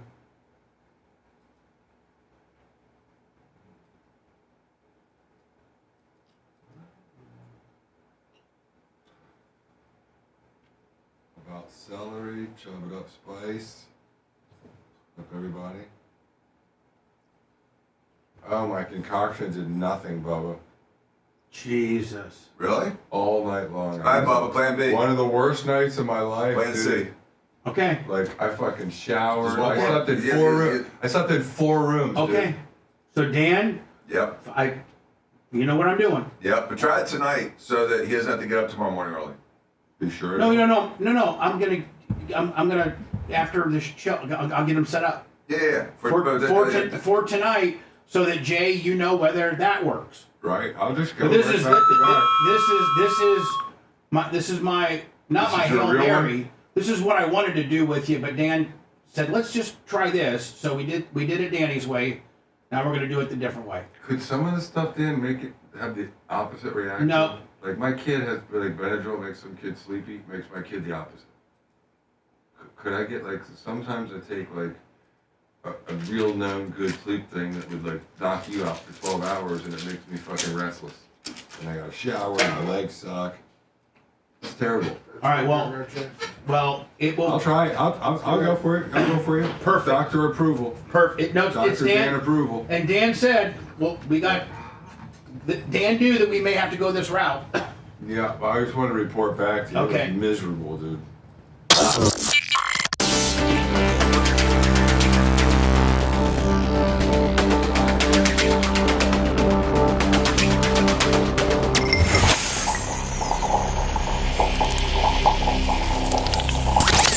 Broadcasting live from the Aquabito Studios, aquabito.com/Bubba. It's the Bubba the Love Sponge Show. JD Acco in here.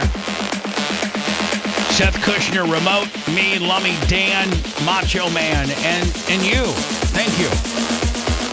Go to the 3 different platforms, and for $5, you can rent the new documentary from Woltz Films, Video Killed the Radio Star, Google Play, Amazon, and Apple TV. And you can rent it for $4.99. Please do that. Watch it tonight or watch it this weekend. Appreciate it. It helps me, or helps them, I should say. And I like to see it do well. I think it's doing pretty well. How is it doing? I think it's doing pretty well. The days that I took off, it dipped a little bit. Yeah. I also have a really big podcast that I'm scheduled for in November, which I think is going to help. And I think that podcast will help me get on other big podcasts. This podcast is one that you can say, hey, Bubba just did this podcast. And people are like, oh, okay, well, maybe we need to have him on. Here's the play that broke Mike Evans' collarbone last night. Receiver for another extended amount of boom. Is that what did it, Dan? Right there. Yeah, and then watch his head hit. time. He made the grab, and then the ball comes out at the end.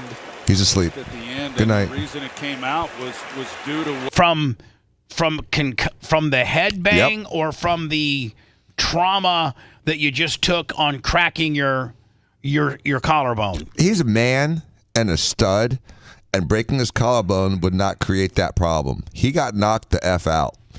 So from the helmet hit. From this helmet hitting the turf. Oof. Funny. Yeah. Even when little Danny broke his collarbone, it didn't knock him out. No, he barely cried. Let me, as you can see, it's giving me the. Of course, he just knew something was wrong. The you know, it's just his shoulder wasn't working the same way, and he didn't let go of the ball because his collarbone broke. He let go of the ball because he was TT night. So Jay, we I sent you a sample of, and we're going to talk a lot in generalities here. Okay. And I find it.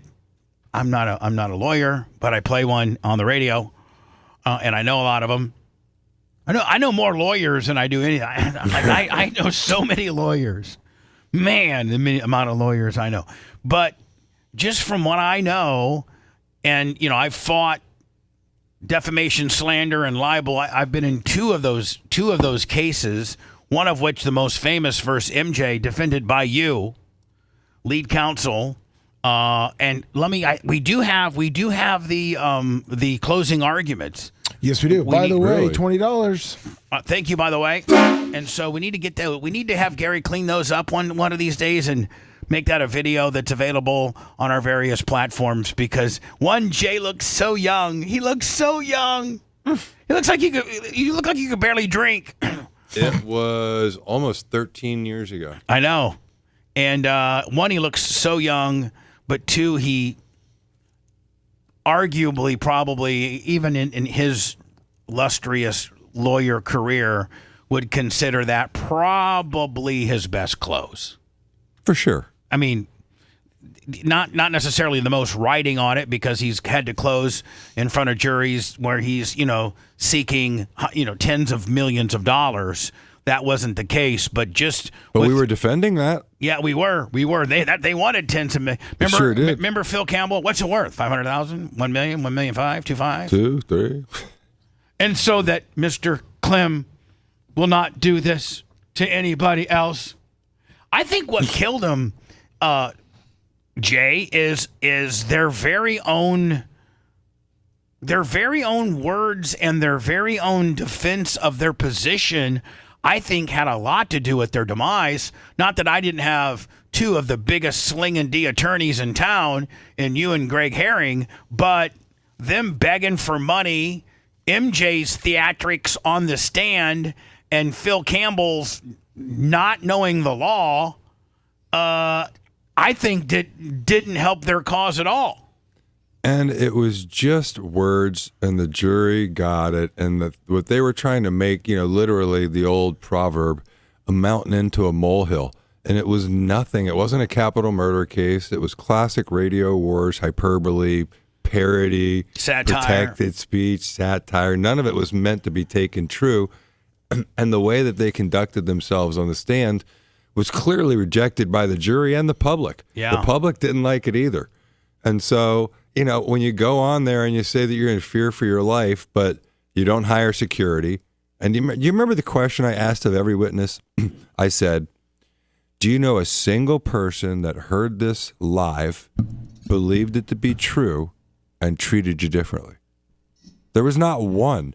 She couldn't prove a loss of a business opportunity. He couldn't prove the loss of a contract. They couldn't prove an economic loss other than that damn security camera that they tried to bring in at the end because of the egging. So when you see the correspondence that I sent you. Yeah, I saw them. And you have people that listen to the show and listen to Gene's story about this particular business that he felt treated him wrongly. And the Bubba Army just, listen, not everybody is fortunate enough. Just like, I'd like to be a sheriff, Lummy. Yeah, that'd be nice. I'd like to be a lawyer. But that's not the cards that have been dealt to me. I'd like to be a pro football player. But that's not the cards that have been dealt to me. I am a radio guy. Now, with that comes some cool stuff that other people would like to have, a platform that hundreds of thousands of people listen to and, listen to your every move and to your every instruction and to, that love the show. And with that comes, with my job comes that. That's kind of cool. A lot of people would like to have that. There's a part of me that wouldn't mind owning a golf cart place. I think golf carts are cool. They are. So when you own a golf cart place, and Gene Lasker, who happens to be a personality on a radio show, or I should say a show that is across multiple platforms, and he goes to your business that's open to the public, and he gets bad service, and he talks about the bad service on the air, and then the listeners find your company or whatever, and they in turn stick up for their favorite radio personality, which is Gene, and leave a bad review or a 1-star review or whatever. They don't talk bad about you as the person who owns it. They don't say the person that owns it is a bad person or a bank robber or something that you're not. They just talk about your business. Your business sucks. That's it. Sucks. 1-star review sucks. Maybe they've never had any interaction with your business. Maybe they have. Chances are they haven't. But it's their absolutely fundamental right to leave a non-slanderous, non-liable, non-defaming review of your business. If you don't have thick enough skin to get through that, then you need to not be open to the public.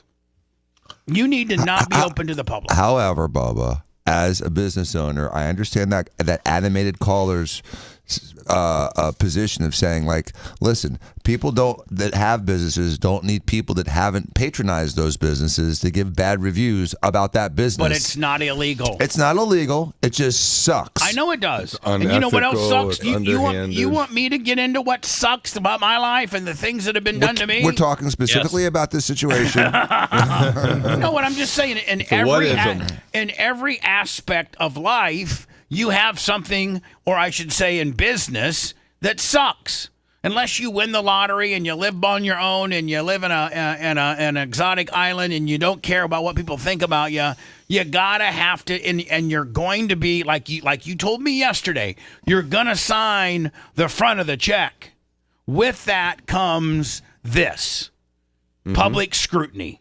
And it's as old as our most sacred amendment, the First Amendment. And as long as that opinion of your business is not slanderous, liable, defaming, then it's in bounds. And for a lawyer, to me, Jay, I scratch my head on, and I'm not speaking the lawyer's name, on Does he know the law? Does he The fundamentally? demand looks fine. It's just, look, when I've sent those in the past for you, for me, my family, my brother, done it many, many times in my life, you never get a response. What you get is silence. That's the objective. I don't think he intends to sue a bunch of ham and eggers that have nothing. I think his intention is to stop the bleeding. Yeah, and if that's the intention, there's nothing wrong with the letter. But within the court, when you're demanding an apology, and maybe that apology will get you out of trouble, but it might not. When you're wording things, if you read the cover page where he's demanding an apology for you to take your post down, he has no right. He has no right as an officer of the court of a circuit court in Florida to make you have to take your review down from wherever platform you posted about his client. One, but he can ask. That's one. No, but he can ask. Two, he cannot demand an apology. No, that would be an admission. And three, he cannot say, if you give me an apology, I'll consider it in what I do legally moving on. No, he's trying to make a 7-7 letter into something against a private entity.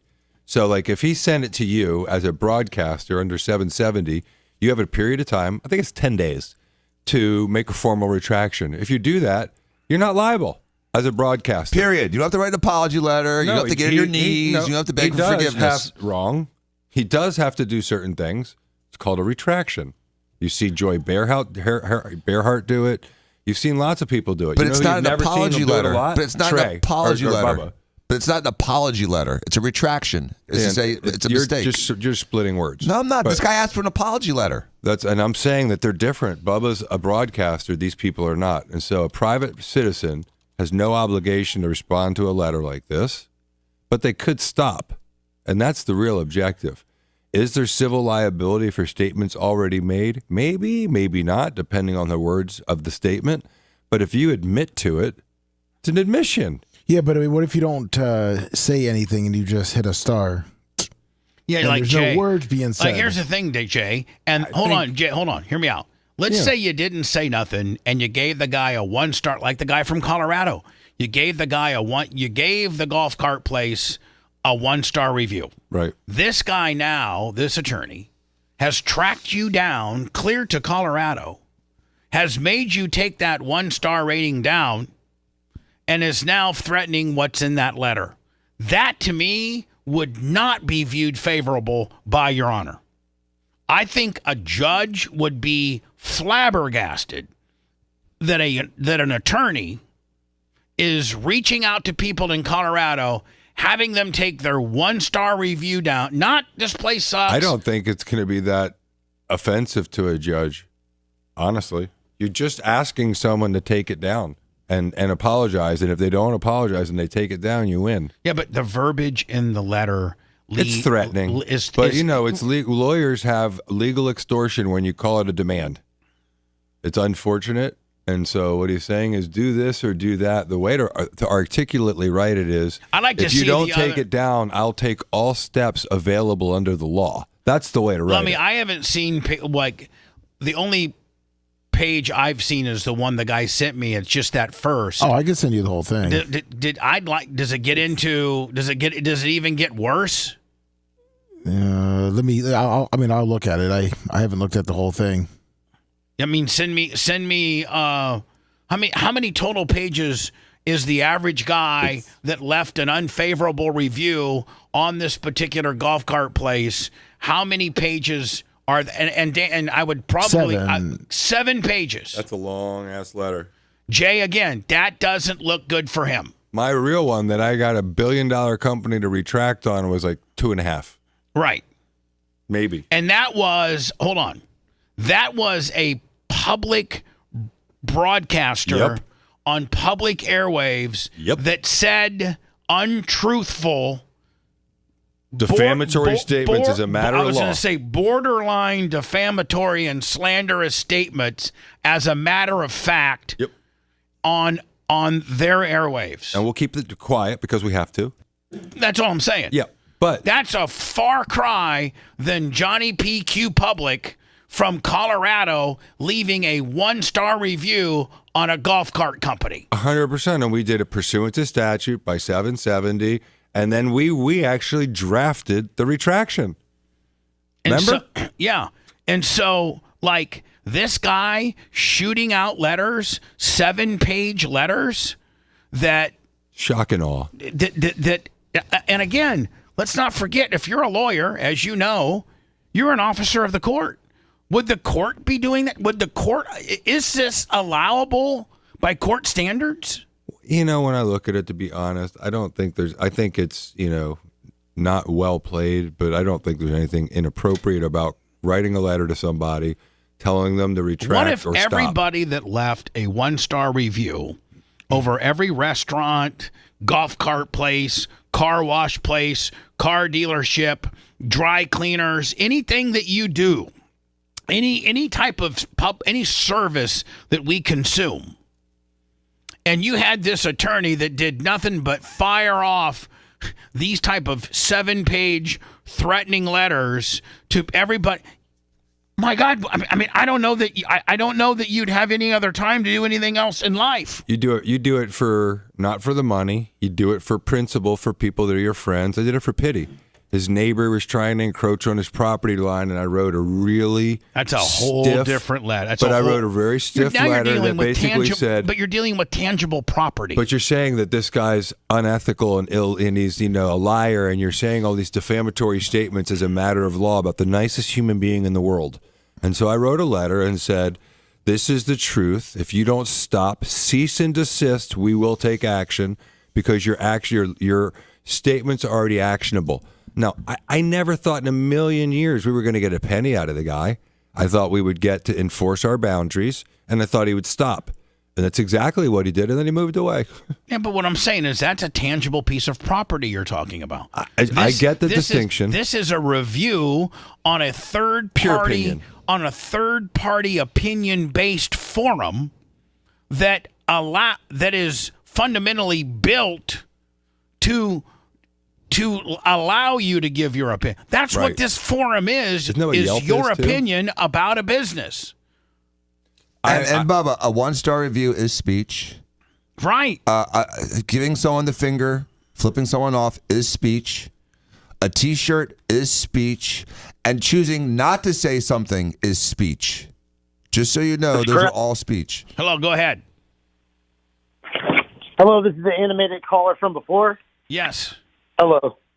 How you doing, Bubba? I'm sorry about hanging up. I apologize, sir. I didn't mean to disrespect you. I appreciate you very much, and I grew up listening to you.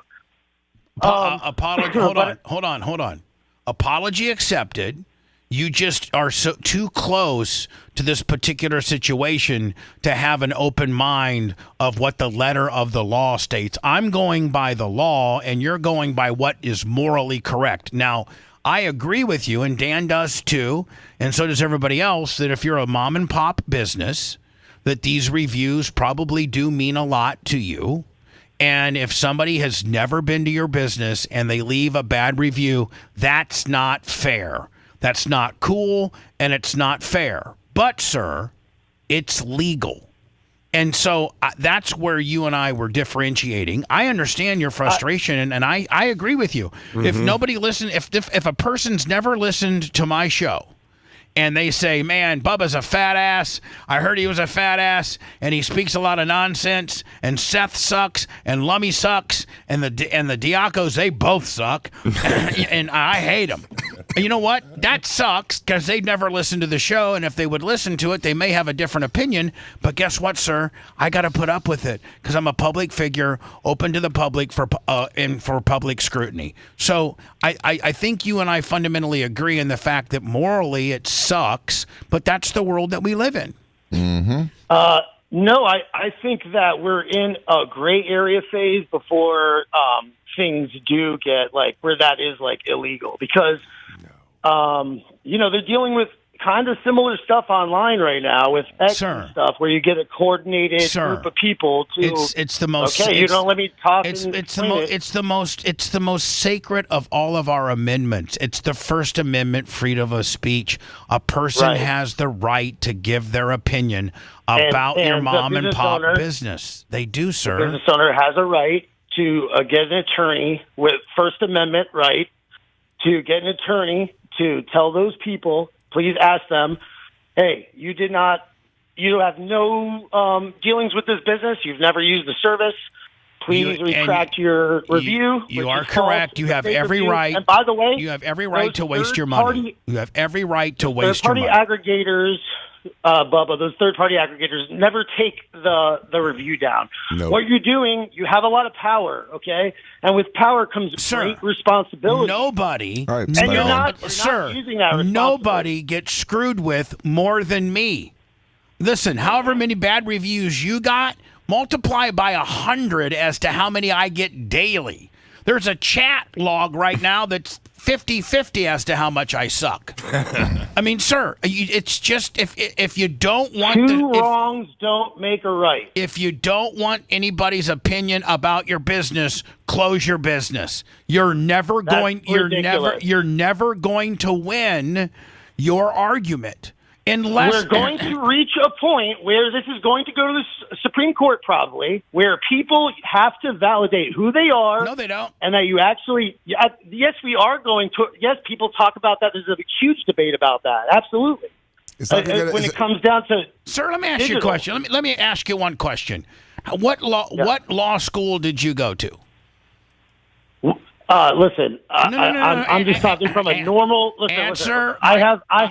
I answer my question because I have two lawyers in here.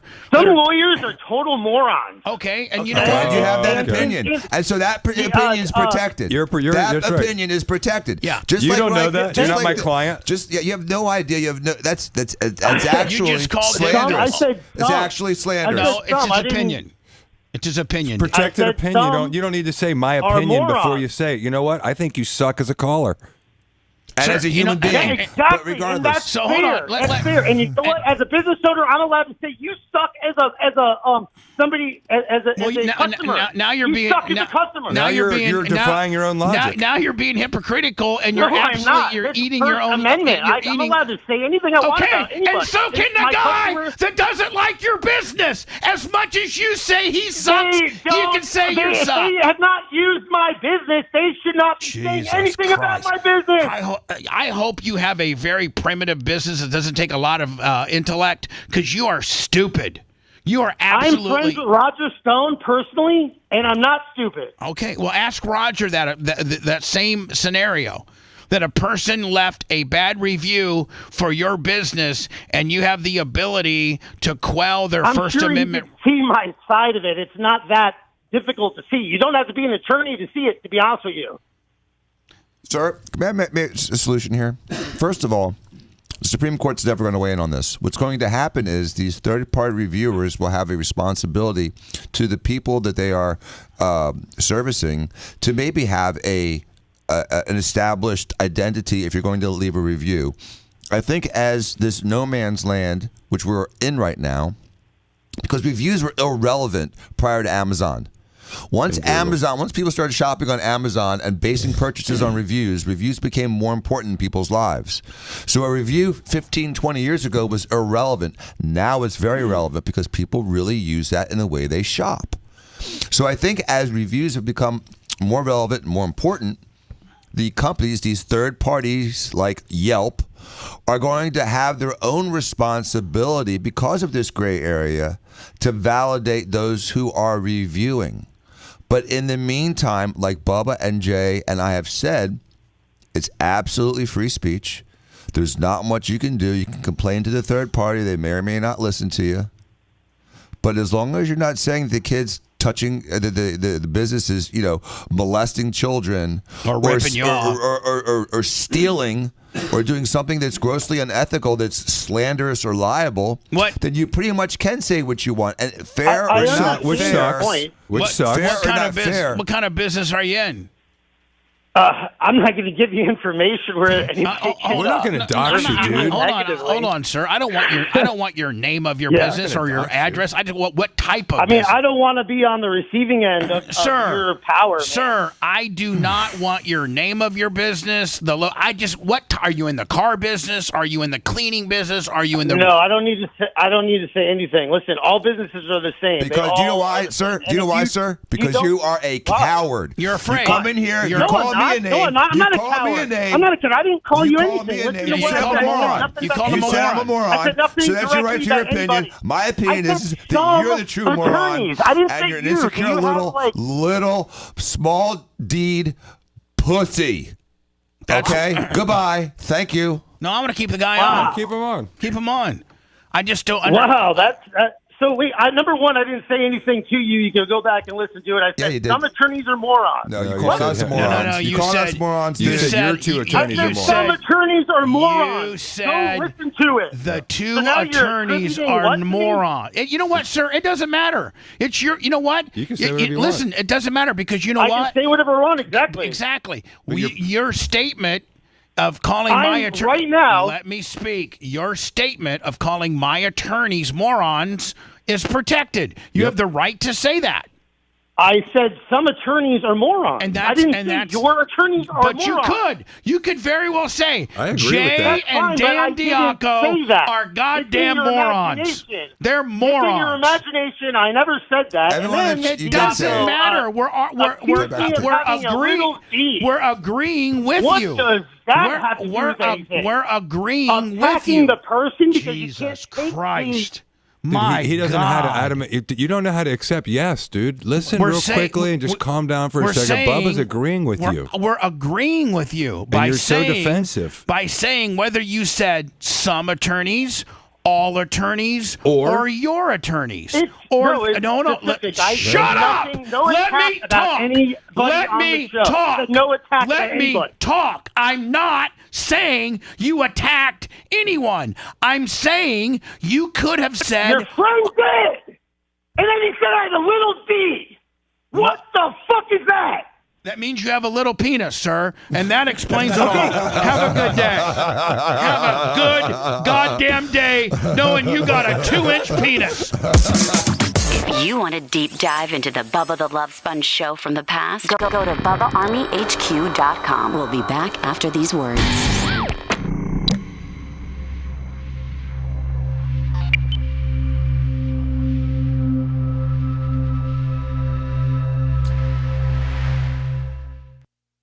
Attorneys, morons. You can say that, buddy, and he wants to fucking fight me over it. Hey, Jay, question. So yeah, have a great day. You're fired up, doesn't it? You like you fucking moron. You too, don't ask him. You don't have to give any. Hey, might as well throw fat in there too. Might as well throw fat in there too. I never said every that time to you. I've said one, it's been cease and desist. Do it ever? No, ever. None of my attention to you said things about. You know why? Bye-bye, buddy. You know why? That you've Do what? this, I never say something like that? You never say that. You know why? I never say it. Coaching kids Steven, and that back in he's the days, doing dude, things. short jokes, that's all you fucking got. Do something funny. That's all you got. Right. Just like when I was So I'm have some fucking creativity. Right. There's no way you respond to that part. Yeah. You just go silent. You go radio silent on it.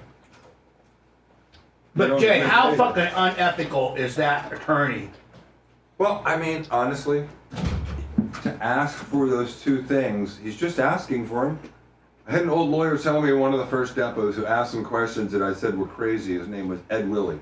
And I said, Ed, you can't ask those deposition questions? And he said he goes, Gee, if you don't ask the girl to the dance, how you gonna know she's gonna dance? You can ask them. What I would say is you should cease and desist if you did anything. Don't ever make an admission. You don't think a judge is gonna say, so what judge? There's no judge. They're going to court. They're going to this is a court case. A civil case already? Yes. Yes. He's gonna get. Yes, he's suing Gene and me. He wants to know our insurance policies. He doesn't have your 770 yet. He doesn't get nothing for you. Nothing.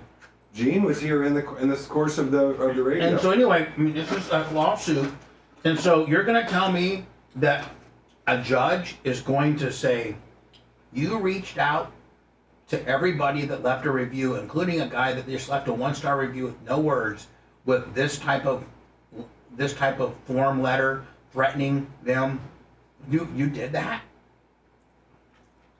Over. I wish I could say judges did the right thing more often than not, but I mean, that letter is. Well, Jay, let me ask you something.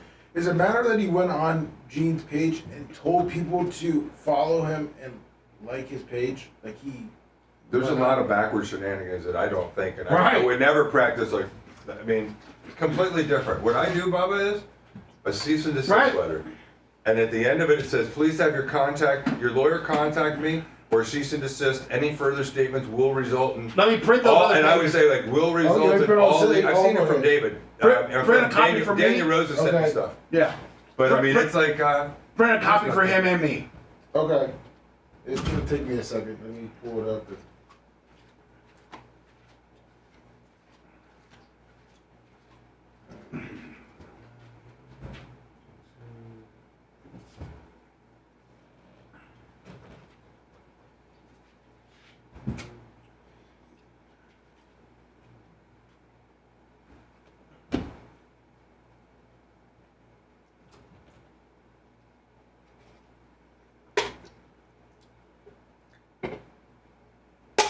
Jake the Barber, it's the you motherfuckers need to realize there's a thing called the First Amendment, and if you don't slander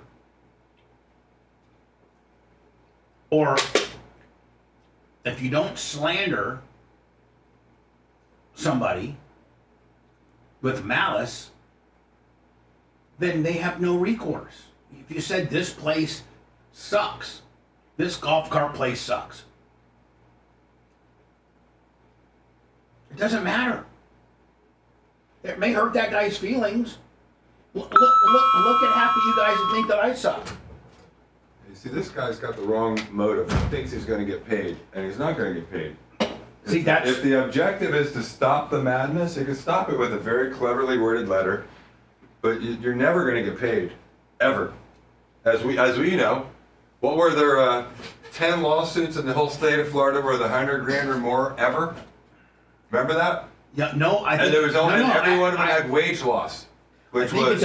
I think at the point that MJ had his first consultation with said lawyer, at that time the largest defamation slander lawsuit in the media was 46.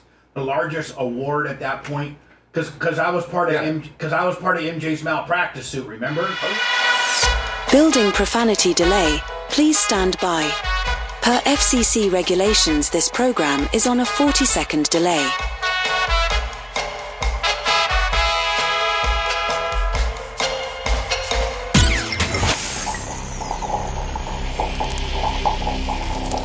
Speed, power, performance, and top-notch results on the turf and on the track. Skag Power Equipment is mowing down the competition. Built by hard-working Americans in state-of-the-art facilities, Skag machines are made to last. Don't get left behind. Visit your local Skag dealer to discover the Skag difference for yourself. Skag, simply the best. Broadcasting live from the Aquabito Studios, aquabito.com/Bubba. It's the Bubba the Love Sponge Show. Phone lines are blowed straight. You have to fundamentally understand the law. And I'm not a lawyer, but I would consider myself damn near an expert in this particular sliver of law. You're the most sophisticated litigant of anyone I know that's been involved in that subject matter for 20 years. I don't know of any other radio personality that has been on trial for defamation, slander, libel as many times as I have and prevailed. Every time. And 70% of it is great counsel. 30% of it is my knowledge of the topic. And no, 20% of it's that, and 10%'s preparation by said counsel. No, I'd say 90% is your knowledge of the subject matter, and the other 10% is lawyering and knowing how to tap into your ability to communicate to people. So, however you slice it up, this guy that owns a mom and pop business is absolutely come unglued and will not listen. And all I'm saying is, if you have let's just say a mom and pop restaurant, and you bust your ass and you got every dollar that you've ever saved and made into this restaurant, and it's absolutely everything, like, you don't have any wiggle room for bad reviews or bad, Yelp reviews or 1-star ratings, because people pay attention to that stuff. And when you get that kind of stuff, it could potentially hurt your business that you got every dollar that you've ever made invested in. You still have these blinders on, these I feel sorry for myself blinders on, and you don't fundamentally know the law. Now, if let's say that the guy that called me, he owns Jerry's Restaurant, and I get on there and I've never been to Jerry's Restaurant. That's the argument itself. The guy's like, well, I think that somebody should have had to been to Jerry's Restaurant before they can say Jerry's Restaurant sucks. Morally, guy code, man code, life code, you're right. But do you know how many trolls are out there that wants to see Jerry's Restaurant not succeed because they're jealous of Jerry, and because Jerry's got a pretty damn good little restaurant and he busts his ass and he seems to be busy. But I never liked Jerry because I went to school with him and I feel like Jerry's doing better than me. So I'm going to write a bad review. Jerry's Restaurant sucks. Now, in life, we don't have an amendment or a rule that states that I have to have gone to your business and able to give my comment or my opinion on a third-party review or opinion forum about your restaurant. That's just life. And it seems like you're not, maybe, you know what, Jerry? I don't know what your name is, Jerry. I'm just arbitrarily named you Jerry. You know what, Jerry? You might end up doing better in business if you stopped worrying about what people think about you and you just went in there every goddamn day and made sure the food was impeccable, the service was on time, people's drinks never got, less than half, your staff was friendly, your place was clean, because you know what? I've never seen a mom and pop restaurant that really nailed it, that did the right things with good service, clean atmosphere, friendly environment, and good food. I've never seen one fold over a review.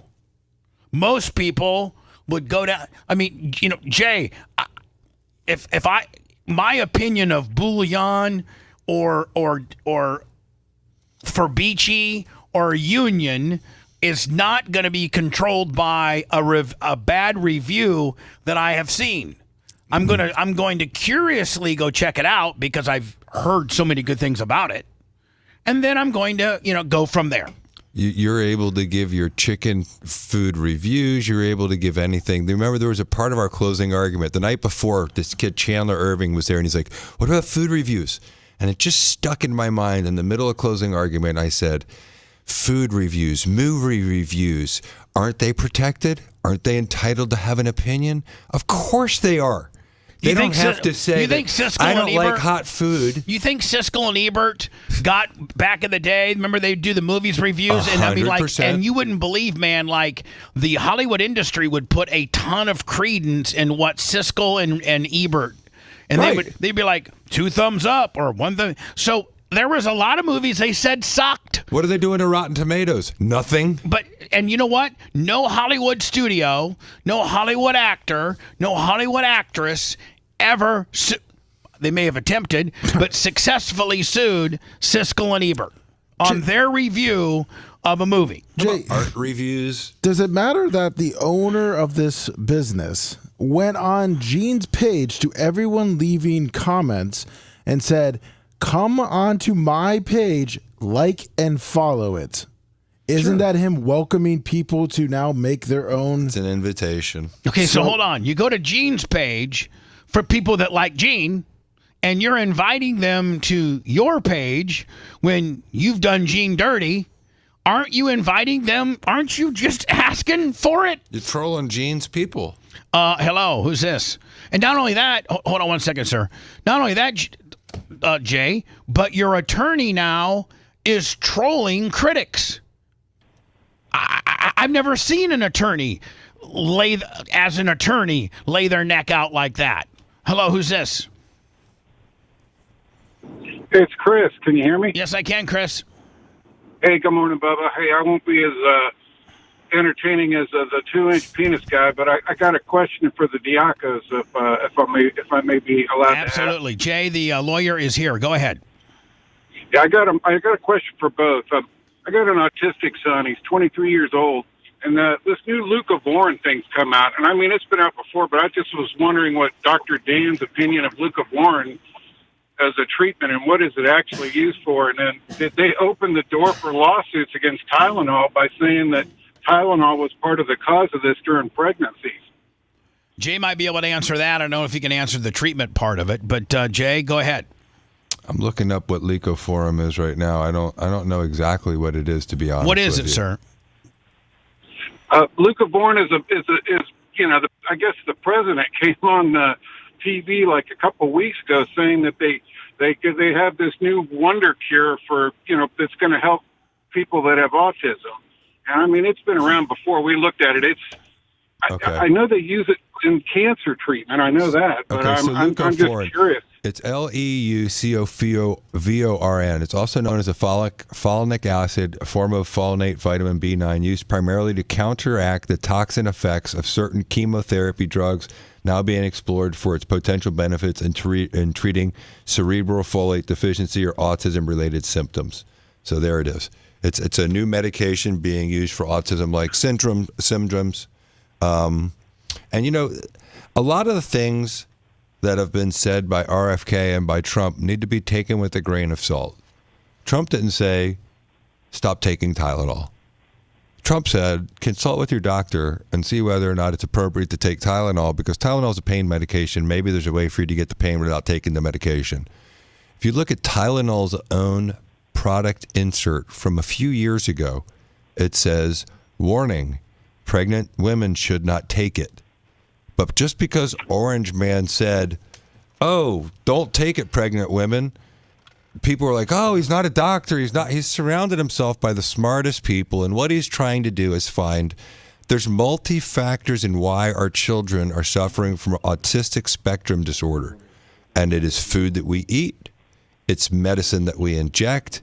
It's medicine that we give our kids voluntarily. I'm guilty of it myself, because when my son was born, he had something called hydronephrosis. It's fluid on the kidney. He had to have 3 surgeries by 6 months old, had his kidney removed. He was on chronic antibiotics for a year. We gave that kid more Tylenol and more Motrin to keep fevers down than I would have ever liked to have given him. Now, do I think he has any autism or spectrum-like disorders from it? No. Do I think that he relies on it too much as an 18-year-old kid, to just like there's some analgesic, some snake oil that like you have go take this? No. I think that society relies too much, including pregnant women, on taking a pain medication like Tylenol for simple aches and pains during pregnancy. There's obviously times when a pregnant woman should be given Tylenol or some alternative pain medication, because pregnancy is not fun. It's painful. It's stressful on the back. It's a lot of things that pregnancy is difficult and causes pain for. But 10 years ago, 20 years ago, when autism was just spiking, they used to just say, hey, take some Tylenol. When my mom was stressed out during pregnancy, she told me this story. I almost flipped out. She went to the doctor and she talked about how stressful it was at home. And he said, Arlene, you need to have a cocktail and a cigarette at night. That was what the recommendation was in 1970 and 1968. And so to just think that maybe the recommendations that were given 20 years ago about Tylenol and food and preservatives should be rethought, reimagined, as they love to say on the Democratic Party. Maybe just look at it all. That's reasonable. Dr. Dan says on the Leo Corvin, because he called in real quick just to say he does like it, and he says it can and does work in his opinion. Yeah, Dr. Dan said he did like it and it does work. Well, I thank you because my wife was pretty careful during her pregnancy. The Tylenol. She didn't really take a whole lot of medications. I was just more curious on because we tried it early on when they talked about it years ago. Boy, did it wind him up. I mean, he was intense. All right, my man. We tried it again. We start on a low dose, and we're trying it again. I just wanted to know what your opinion is. Get rid of red dyes. Red dyes made my kid violent. Like one time when he was 3, we had a red Gatorade in the mall, and he punched my wife in the face. And we looked at it, grabbed the red dye, pulled it out of his diet. Never happened again. Hi, who's Ever. this? You're on the air.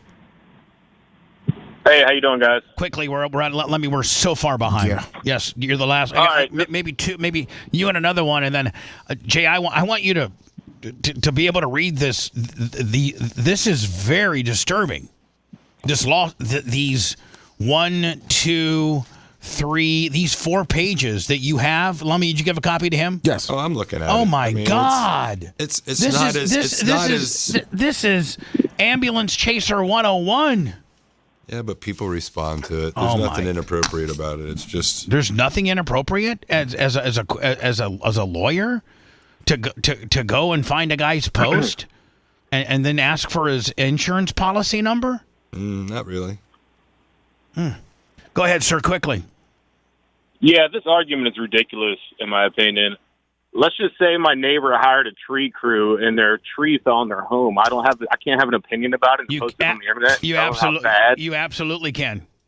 100%. Exactly. You don't have to hire them. I don't know. That argument is absolutely ridiculous. There's no standing there, in my opinion. You don't have to hire them. Now you know how ridiculous the guy is, and you know what? He probably has a small penis. And that's what he's really mad about is his micro penis. And I hope he calls back because that's your new name, micro penis. MP. Hello. Morning, Bubba. Morning, guys. Hi, Rainey. Hi, Rainey. Morning. Hey, just quickly, one comment, one question. My comment is I can't wait for the Spitting Cobra's closing arguments. I've been asking for that for 10 years. And number 2, what is Jay's opinion on these attorneys who are also journalists, but are, like, for example, with the Charlie Kirk situation, they're just demanding all of this video and all of this evidence and stuff be released to the public. I mean, isn't that backwards? I'll hang up and listen. Thanks, guys. Thank you, Rainey.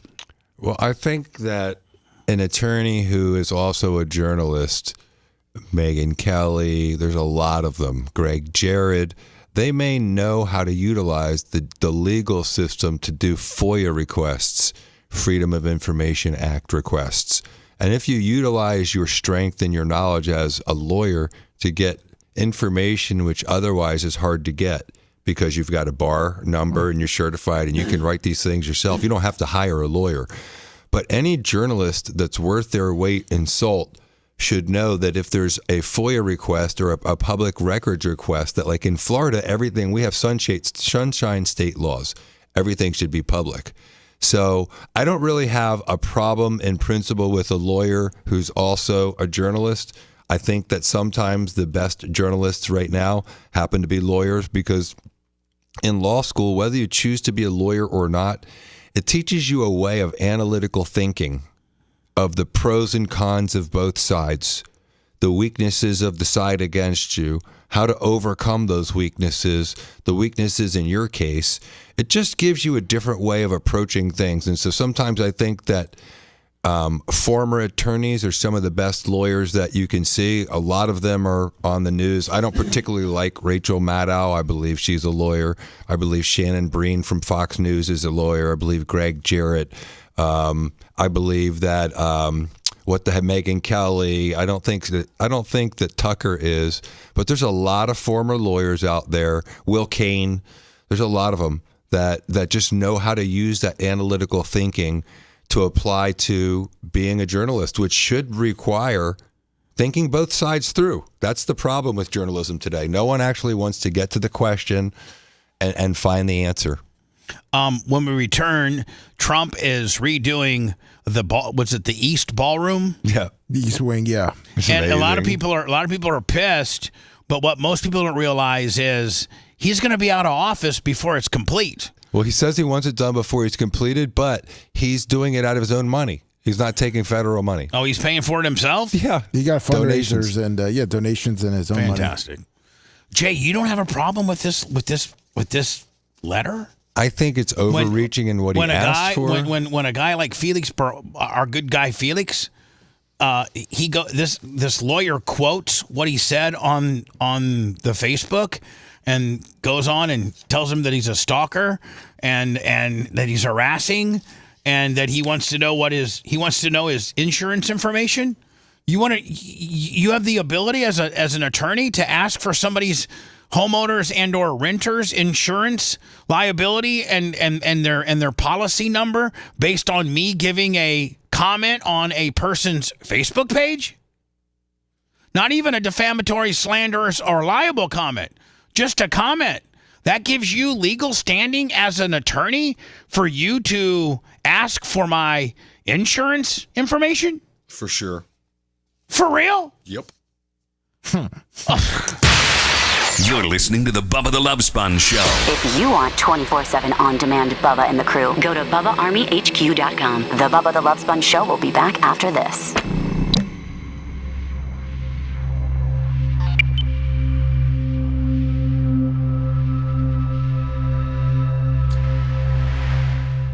Retraction / admission. I would never tell anyone to do that.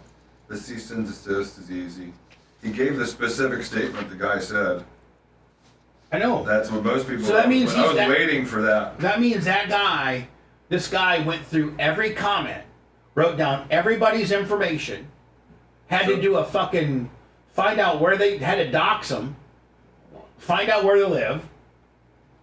I mean, based on not having any type of interaction physically at the guy's store or anything like that, never been ripped off, on a First Amendment right to post a comment. You don't have a First Amendment right to post a false statement of fact. And I'm not going to read the specific statement, but if what the statement is, they've outlined what the statement is. He said this is a false statement of fact and that he should retract. Now, no, hold on. Let's go to their website, give them a review, and burn their phone lines up. How is that anything other than an opinion or... I'll show you why. Come here. Let me look over your shoulder. If you can look away from the camera. Here's where it is. Here's the problem.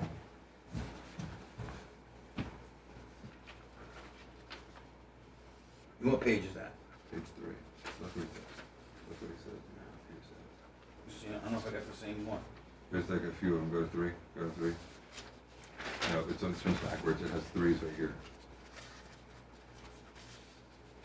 Oh, you have a different one. You have a different one. Here's the thing. And then because right here she's like, this isn't this.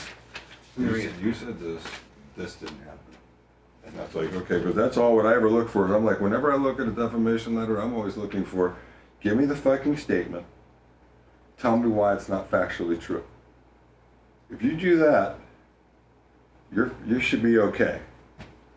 Because you remember the way I did mine was, you said these words, quote. That's almost Falwell that's almost Falwell reverse Flint and how unbelievable and how outrageous of a claim that is. But it's maybe they could argue parody. I mean, no, but I'm just saying, isn't the most outlandish and has to be parody. I mean, that was in a cartoon. Okay, well, I mean, it wasn't in I mean, sure, you could argue that. I mean, maybe I would argue that. Probably would come up with every kind of argument there is under the law. Right. Sarity, parody, satire, hyperbole. But the statement that this happened and that this was left. Right. This but was this left. guy, so this guy here depends on the statement. Okay, that's that. Come here. Yeah, so that's it depends that on the statement. That's that guy's statement. Look at this. What this guy's getting sued for. Let's go to their website and give them a review and burn their phone lines up. I'm gonna see. That, but he's got to say this guy's just as much. I don't want to like render a specific opinion about this particular thing, but I think if my brother or you had a difficult experience at a place, that I could express my opinion about. My brother went there and had this horrible event, and I wouldn't go there because of this. But you'd have to make it very specific. Does Daniel Rose have all this stuff? Fact specific. Okay. Here's a problem with this one. Lummy, he does have all this? Yes, he does. And what's his opinion on this?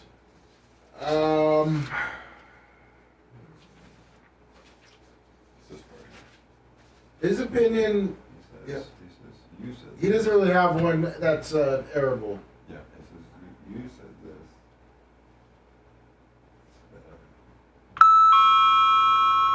Yeah, but they don't say.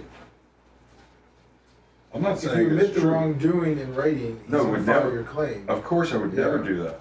I would never do that. Yeah, but you know what you also could do, Jay? If you did write it, you could say, I'm not a lawyer, and I didn't retain one, and I am so scared, this guy is scaring me, and I felt as if I didn't say, respond to him, I'd be in trouble.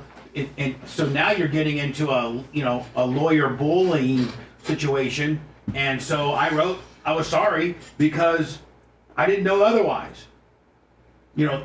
I'm being bullied. If you were to write, I'm a sorry deal. All right, here we go.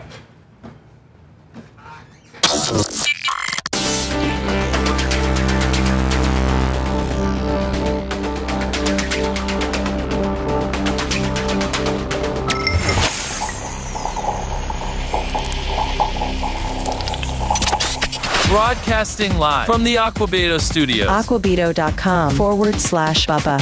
It's the Bubba the Love Sponge Show. So formatically, Jay, what's the and we're just talking straight formatics, no names, no nothing, but like what's the next step here in this particular situation? Speaking very vaguely. Like, I don't really know exactly where do the they attorneys show up and fight it out, or is it does somebody seek a summary of judgment?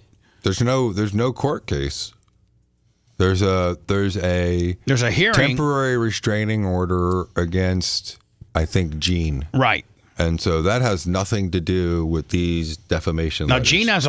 Gene has a Pasco County Police report that says he didn't do anything wrong. Detectives came out and investigated it and said you didn't do anything wrong. So wouldn't that have some type of credence? It should. It should result in a dismissal of the temporary restraining order. Right.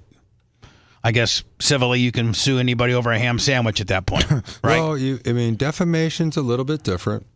It's tough. It's tough. If you have somebody other than the judges and who we had and who you were as a defendant and who the plaintiff was, if you have a typical defamation suit, they should be thrown out. Very, very difficult to prove it. Trump demolishes the East Wing of the White House of his new ballroom. My Lord, that's catastrophic. Couldn't they have kept the windows in my neighborhood? What's that? Could they have kept the windows? It's like that historical stuff. I don't know, man, but I mean, my Lord, I didn't think it was this intensive. They've had to rent a ballroom for 30 years to do anything, and they can do it at the White House now. It's going to be incredible. You mean the White House hasn't been big enough for some of their functions? For sure.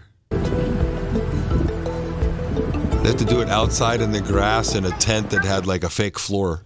Fetterman gave his opinion. Everybody's trying to kill Trump over it. I didn't know that Trump got donations, and I didn't know that. So the taxpayers don't have to pay for this. This is privately funded. Here's why you should switch from Google to DuckDuckGo on. Don't you use DuckDuckGo? No, I do. I don't. I do. Everyone says you should, but yeah. Seth, you use DuckDuckGo? All the time. I'm on it right now.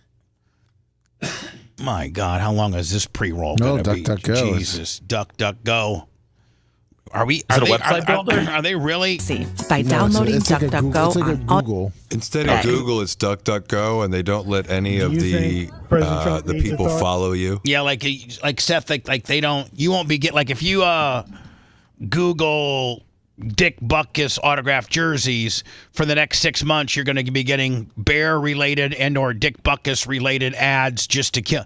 DuckDuckGo doesn't sell what you're searching to any other third-party aggregators to bombard you with what you're looking for. Oh, well, I want them to. I want them to advertise things I'm interested in. Right.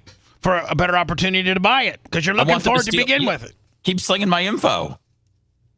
Party from Congress to build the White House ballroom, and what's your take on that? I mean, I don't have a strong opinion about expanding the ballroom, but I'd like to just point out that currently Trump won't be in office before that's even completed anyway, and I think everything that I've seen, the plans are going to be done in a tasteful and historical kind of a way. I mean, they're not putting in a Dave and Buster's kind of a situation.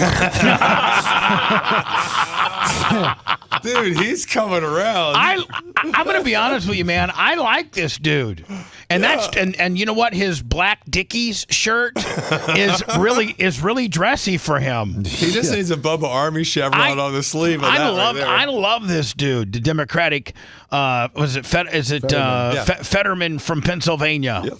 So I think upgrading some of these facilities seems pretty normal overall. I don't have a strong opinion on it. I think he should be the Democratic candidate. I might flip. But it's not a point where I'm going to freak out or make some kind of weird demandings or have a hearing on it.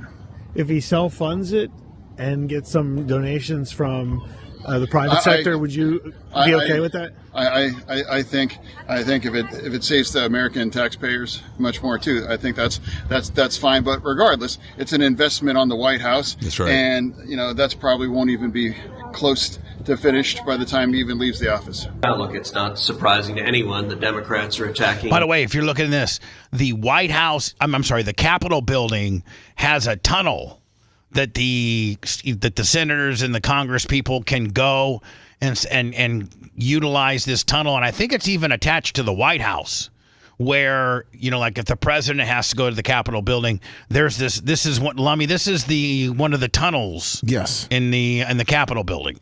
Donald J. Trump. That is the essence of their party. They wake up animated by hatred for Trump and hatred for the American people that voted for him. I'm grateful. It looks like a phenomenal project. A ballroom at the White House will be used by presidents, both Republicans and Democrats. Mm-hmm. And it's being funded without a penny of taxpayer money. So, of course, the Democrats don't like that because that's the second thing they like to do is spend trillions of dollars we don't have. So this is a 2-4 for them. And they keep saying that he should come to Congress in some form. What do you think about that, to get approval for this? For what? Congress should. I mean, if you're not asking for any money from the U.S., from the budget, you're allowed to change the White House. There's nothing. Right. I mean, there's been many remodels. Yeah, President Obama changed the bowling alley to a basketball court, and then it was changed back to a bowling alley, and there's been all kinds of changes within the White House. The law that says that. Listen. Anything they do, they hate. He's giving a $200 million building to the federal government, and they hate it. I think this project, the White House, is a gigantic boondoggle. And the really important question is not only the damage that it could do to the architecture of the White House, but also... Shut that dog up, man! So what contributors would have over Trump if they are giving to this project. He's already raised $200 million or possibly more for his PAC. Now he is going to be soliciting money from private contributors for this boondoggle. And the question is what kind of influence and impact those contributors will have just as I'll tell you what they get. They're going to get an invitation to a few events. Yes. That's what they're going to get. They're not going to be able to have their 16-year-old's bar mitzvah there or anything like that. They're going to get a few, the people that put up the money are going to get a few invitations to go to the, White House Christmas party. Yep. And at the end of the day, they may not get nothing because Trump may not even be in charge by the time this thing's built. So and then the structural integrity of the White House. The White House was built in the 1800s. I think it's been structurally redone several times. The same question applies to his library and other things. Look, on the one hand, the White House needs event space. They all look the like state they just dinners are asked typically to done eat with a a temporary shizburger. ballroom that's erected out on the lawn. Look at their faces. I've been to a few in my 15 years. That works fine. Is this a Democrat or Republican? Democrat from Delaware. Well, so far he sounds like he's pretty cool. Yeah. What I don't know is whether he actually has the authority to fundamentally alter the shape and scale of the White House without some White House Historical Association or some architect approving it. And my concern, given what I've heard so far, is that it wouldn't be completed on his timeline, so that he will be the former president and whoever succeeds. Hey, listen, man, I think the current 747 that they're using was actually designed under George W. Bush, but the technology as far as having missile flares and the defense mechanisms that they have on the current 747, I think Barack might have his last term been able to utilize it, but a lot of presidents do things infrastructure-wise that doesn't help them or they don't benefit, but it helps one or two presidents down the line. Well, isn't there's that gonna kind be, of the... Listen, I'm going to tell you something. There's at one time or another in our lifetime, there's going to be a Democratic president that enjoys that new ballroom. Well, isn't it kind of proof that he's not doing it for himself, that he's spending his own money and it may not be done till he's gone? Yeah. He's We'll not be doing it stuck for his with own what benefit. Could be a white elephant. So I understand the argument about the need for more space at the White House. I don't understand the timeline, how the costs are going to be covered, and what it's going to look like. And frankly, given the Qatari plane that was donated and the huge expense for that to be retrofitted, I have my doubts about the wisdom of this project. Well, certainly the ballroom is very Trumponian, if you will. I know he's going to do it right. He's done an amazing job already. I sent you. I don't know if you've seen it. I've seen enough. It's just back and forth. It's just volleyball back and forth. I don't know if you've seen it. I sent you the video of what it will look like. It's a tiny news story. It's incredible looking. All right, I have to go to words after this. Look at that. And who gave us the so-called big beautiful bill comes the big blingy ballroom. Look at the roof. Yeah, you and can the see ceiling. right here, we've been telling you about the White House ballroom now under construction. Well, CBS News received these new architectural... See, we need something like this. It looks like the Buckingham So when Putin Palace. rolls in here or some other leader, they know we're macked out. Yeah, we're going to go to the Hyatt it's Ballroom and rent that out for our big. big It's events. large. This my is just how God. large the ballroom will be compared to the White House. Now, we're not counting the East and the West wings, okay? The main... Now, is this the new ballroom right here? Yeah. Oh my God, it's bigger. It's bigger than the White House. It's The incredible. White House building is about 55,000 square feet, but that ballroom, 90,000 It's double the White House. square feet. Can you see the White House over? Yeah, right here. The White House is right here. But look how grandiose it is in the front but with it's those almost stairs. too much, though. Like It's they should. awesome. I almost feel like they should tuck it behind those trees over there instead of having it just, Over there? It's kind of off in the distance, Yeah. right? My goodness. All right, CBS News reports donors have... Wow. Let me running late. We'll close the show next, and then we're going to go, Seth, pretty quickly into a Clement Kush. I'm thinking 10 after. Sounds good. Good. If you love that segment, then check out BubbaArmyHQ.com and do a deep dive on past shows. The Bubba the Love Sponge Show will be right back.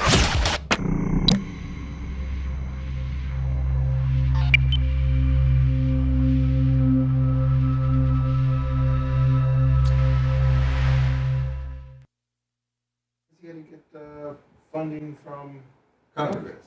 But if you don't need the funding from Congress, the president has the executive authority to change the House, like he's done with the Oval Office. If you don't need funding, then you can. No. But everyone else is eligible. Did you see yesterday? He had people in the Oval Office, and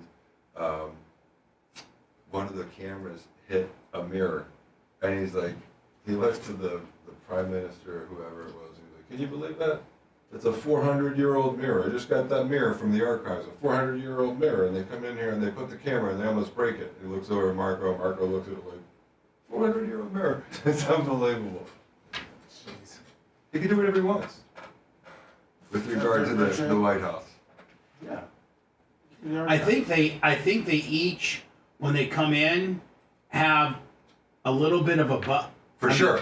To make their living quarters They theirs. do. To personalize like their.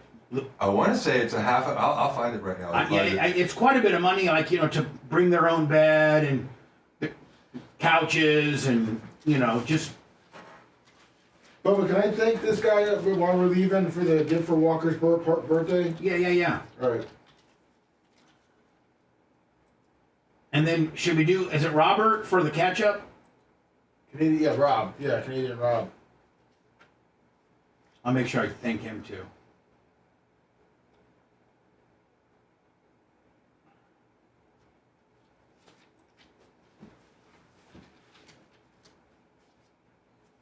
At 1,000. Good job, guys.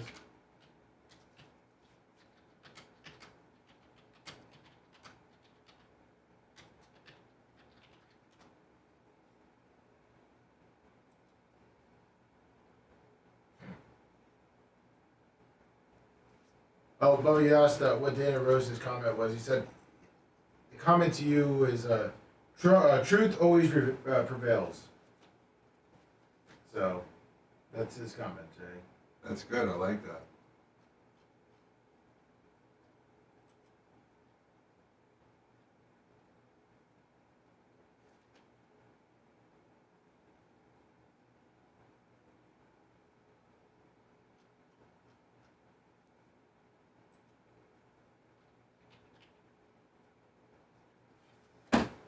Oh, there you go.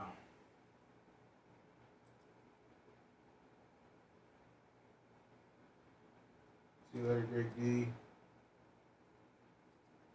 The most substantial figure available is that the major White House renovation project began in 2010 was estimated approximately $376 million, a multi-year overhaul of heating, cooling, electrical safety equipment reported during President Obama's time in office. Yeah, so Obama knew. $376 million. But Obama knew that he wouldn't benefit from that. That wasn't going to be for him. No, I know, but he did that through federal financing versus Trump doing it in private financing.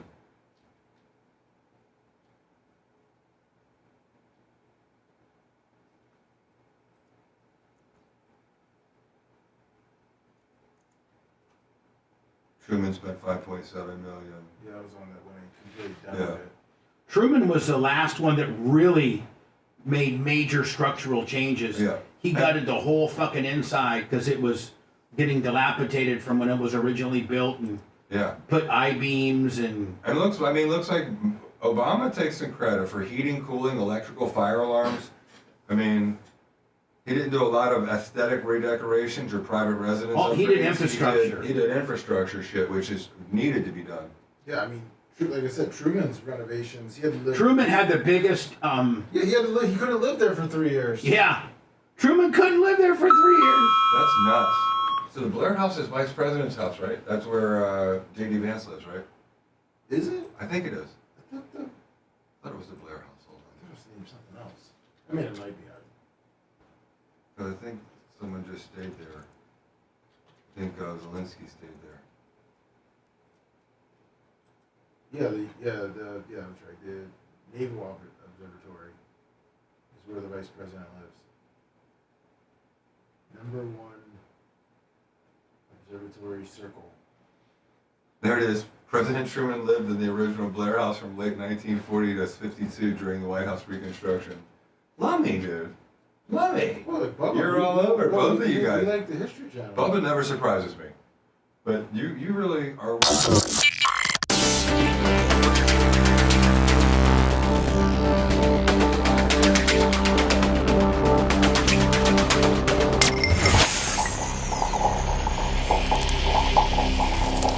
You know, sometimes you just need a good electrician. Whether you're remodeling your home's electrical system looks like a bird's nest. When things aren't working properly, you need to find an electrician who will complete the work efficiently and correctly. E&E Electrical Services LLC serves Brooksville, Spring Hill, and all of Hernando and Citrus counties. With 14 years of experience, they know how to handle your electrical needs. Also fully licensed and insured. More information, call E&E Electric now. 352-631-0867. E&E Electrical Services LLC. That's E&E Electrical Services LLC.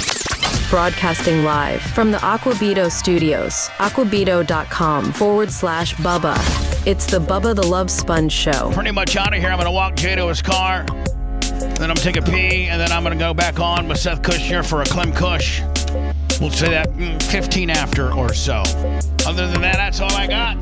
Jay, appreciate you, my friend. Appreciate you. Have a great week. See you in a little bit. Oh, thank you, Tom Bunch, for getting Walker a 7-foot inflatable mascot. Oh, yeah, hold on. Tom who? Bunch. Tom Bunch. Thank you for Walker's little 7-foot Halloween mascot, Willie. Do you have to wear it? And also Rob from Canada for my Canadian catch-up. Thank you, Rob. Appreciate you. On Florida Man Radio, Brian Rust is coming up next. Then the Shannon Burke. See you tomorrow.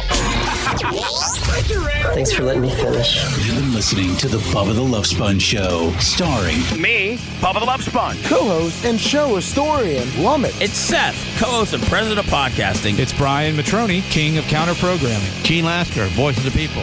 Glad you get to hear me. Gary Cantrell, video editor. Yeah, back here wiring up.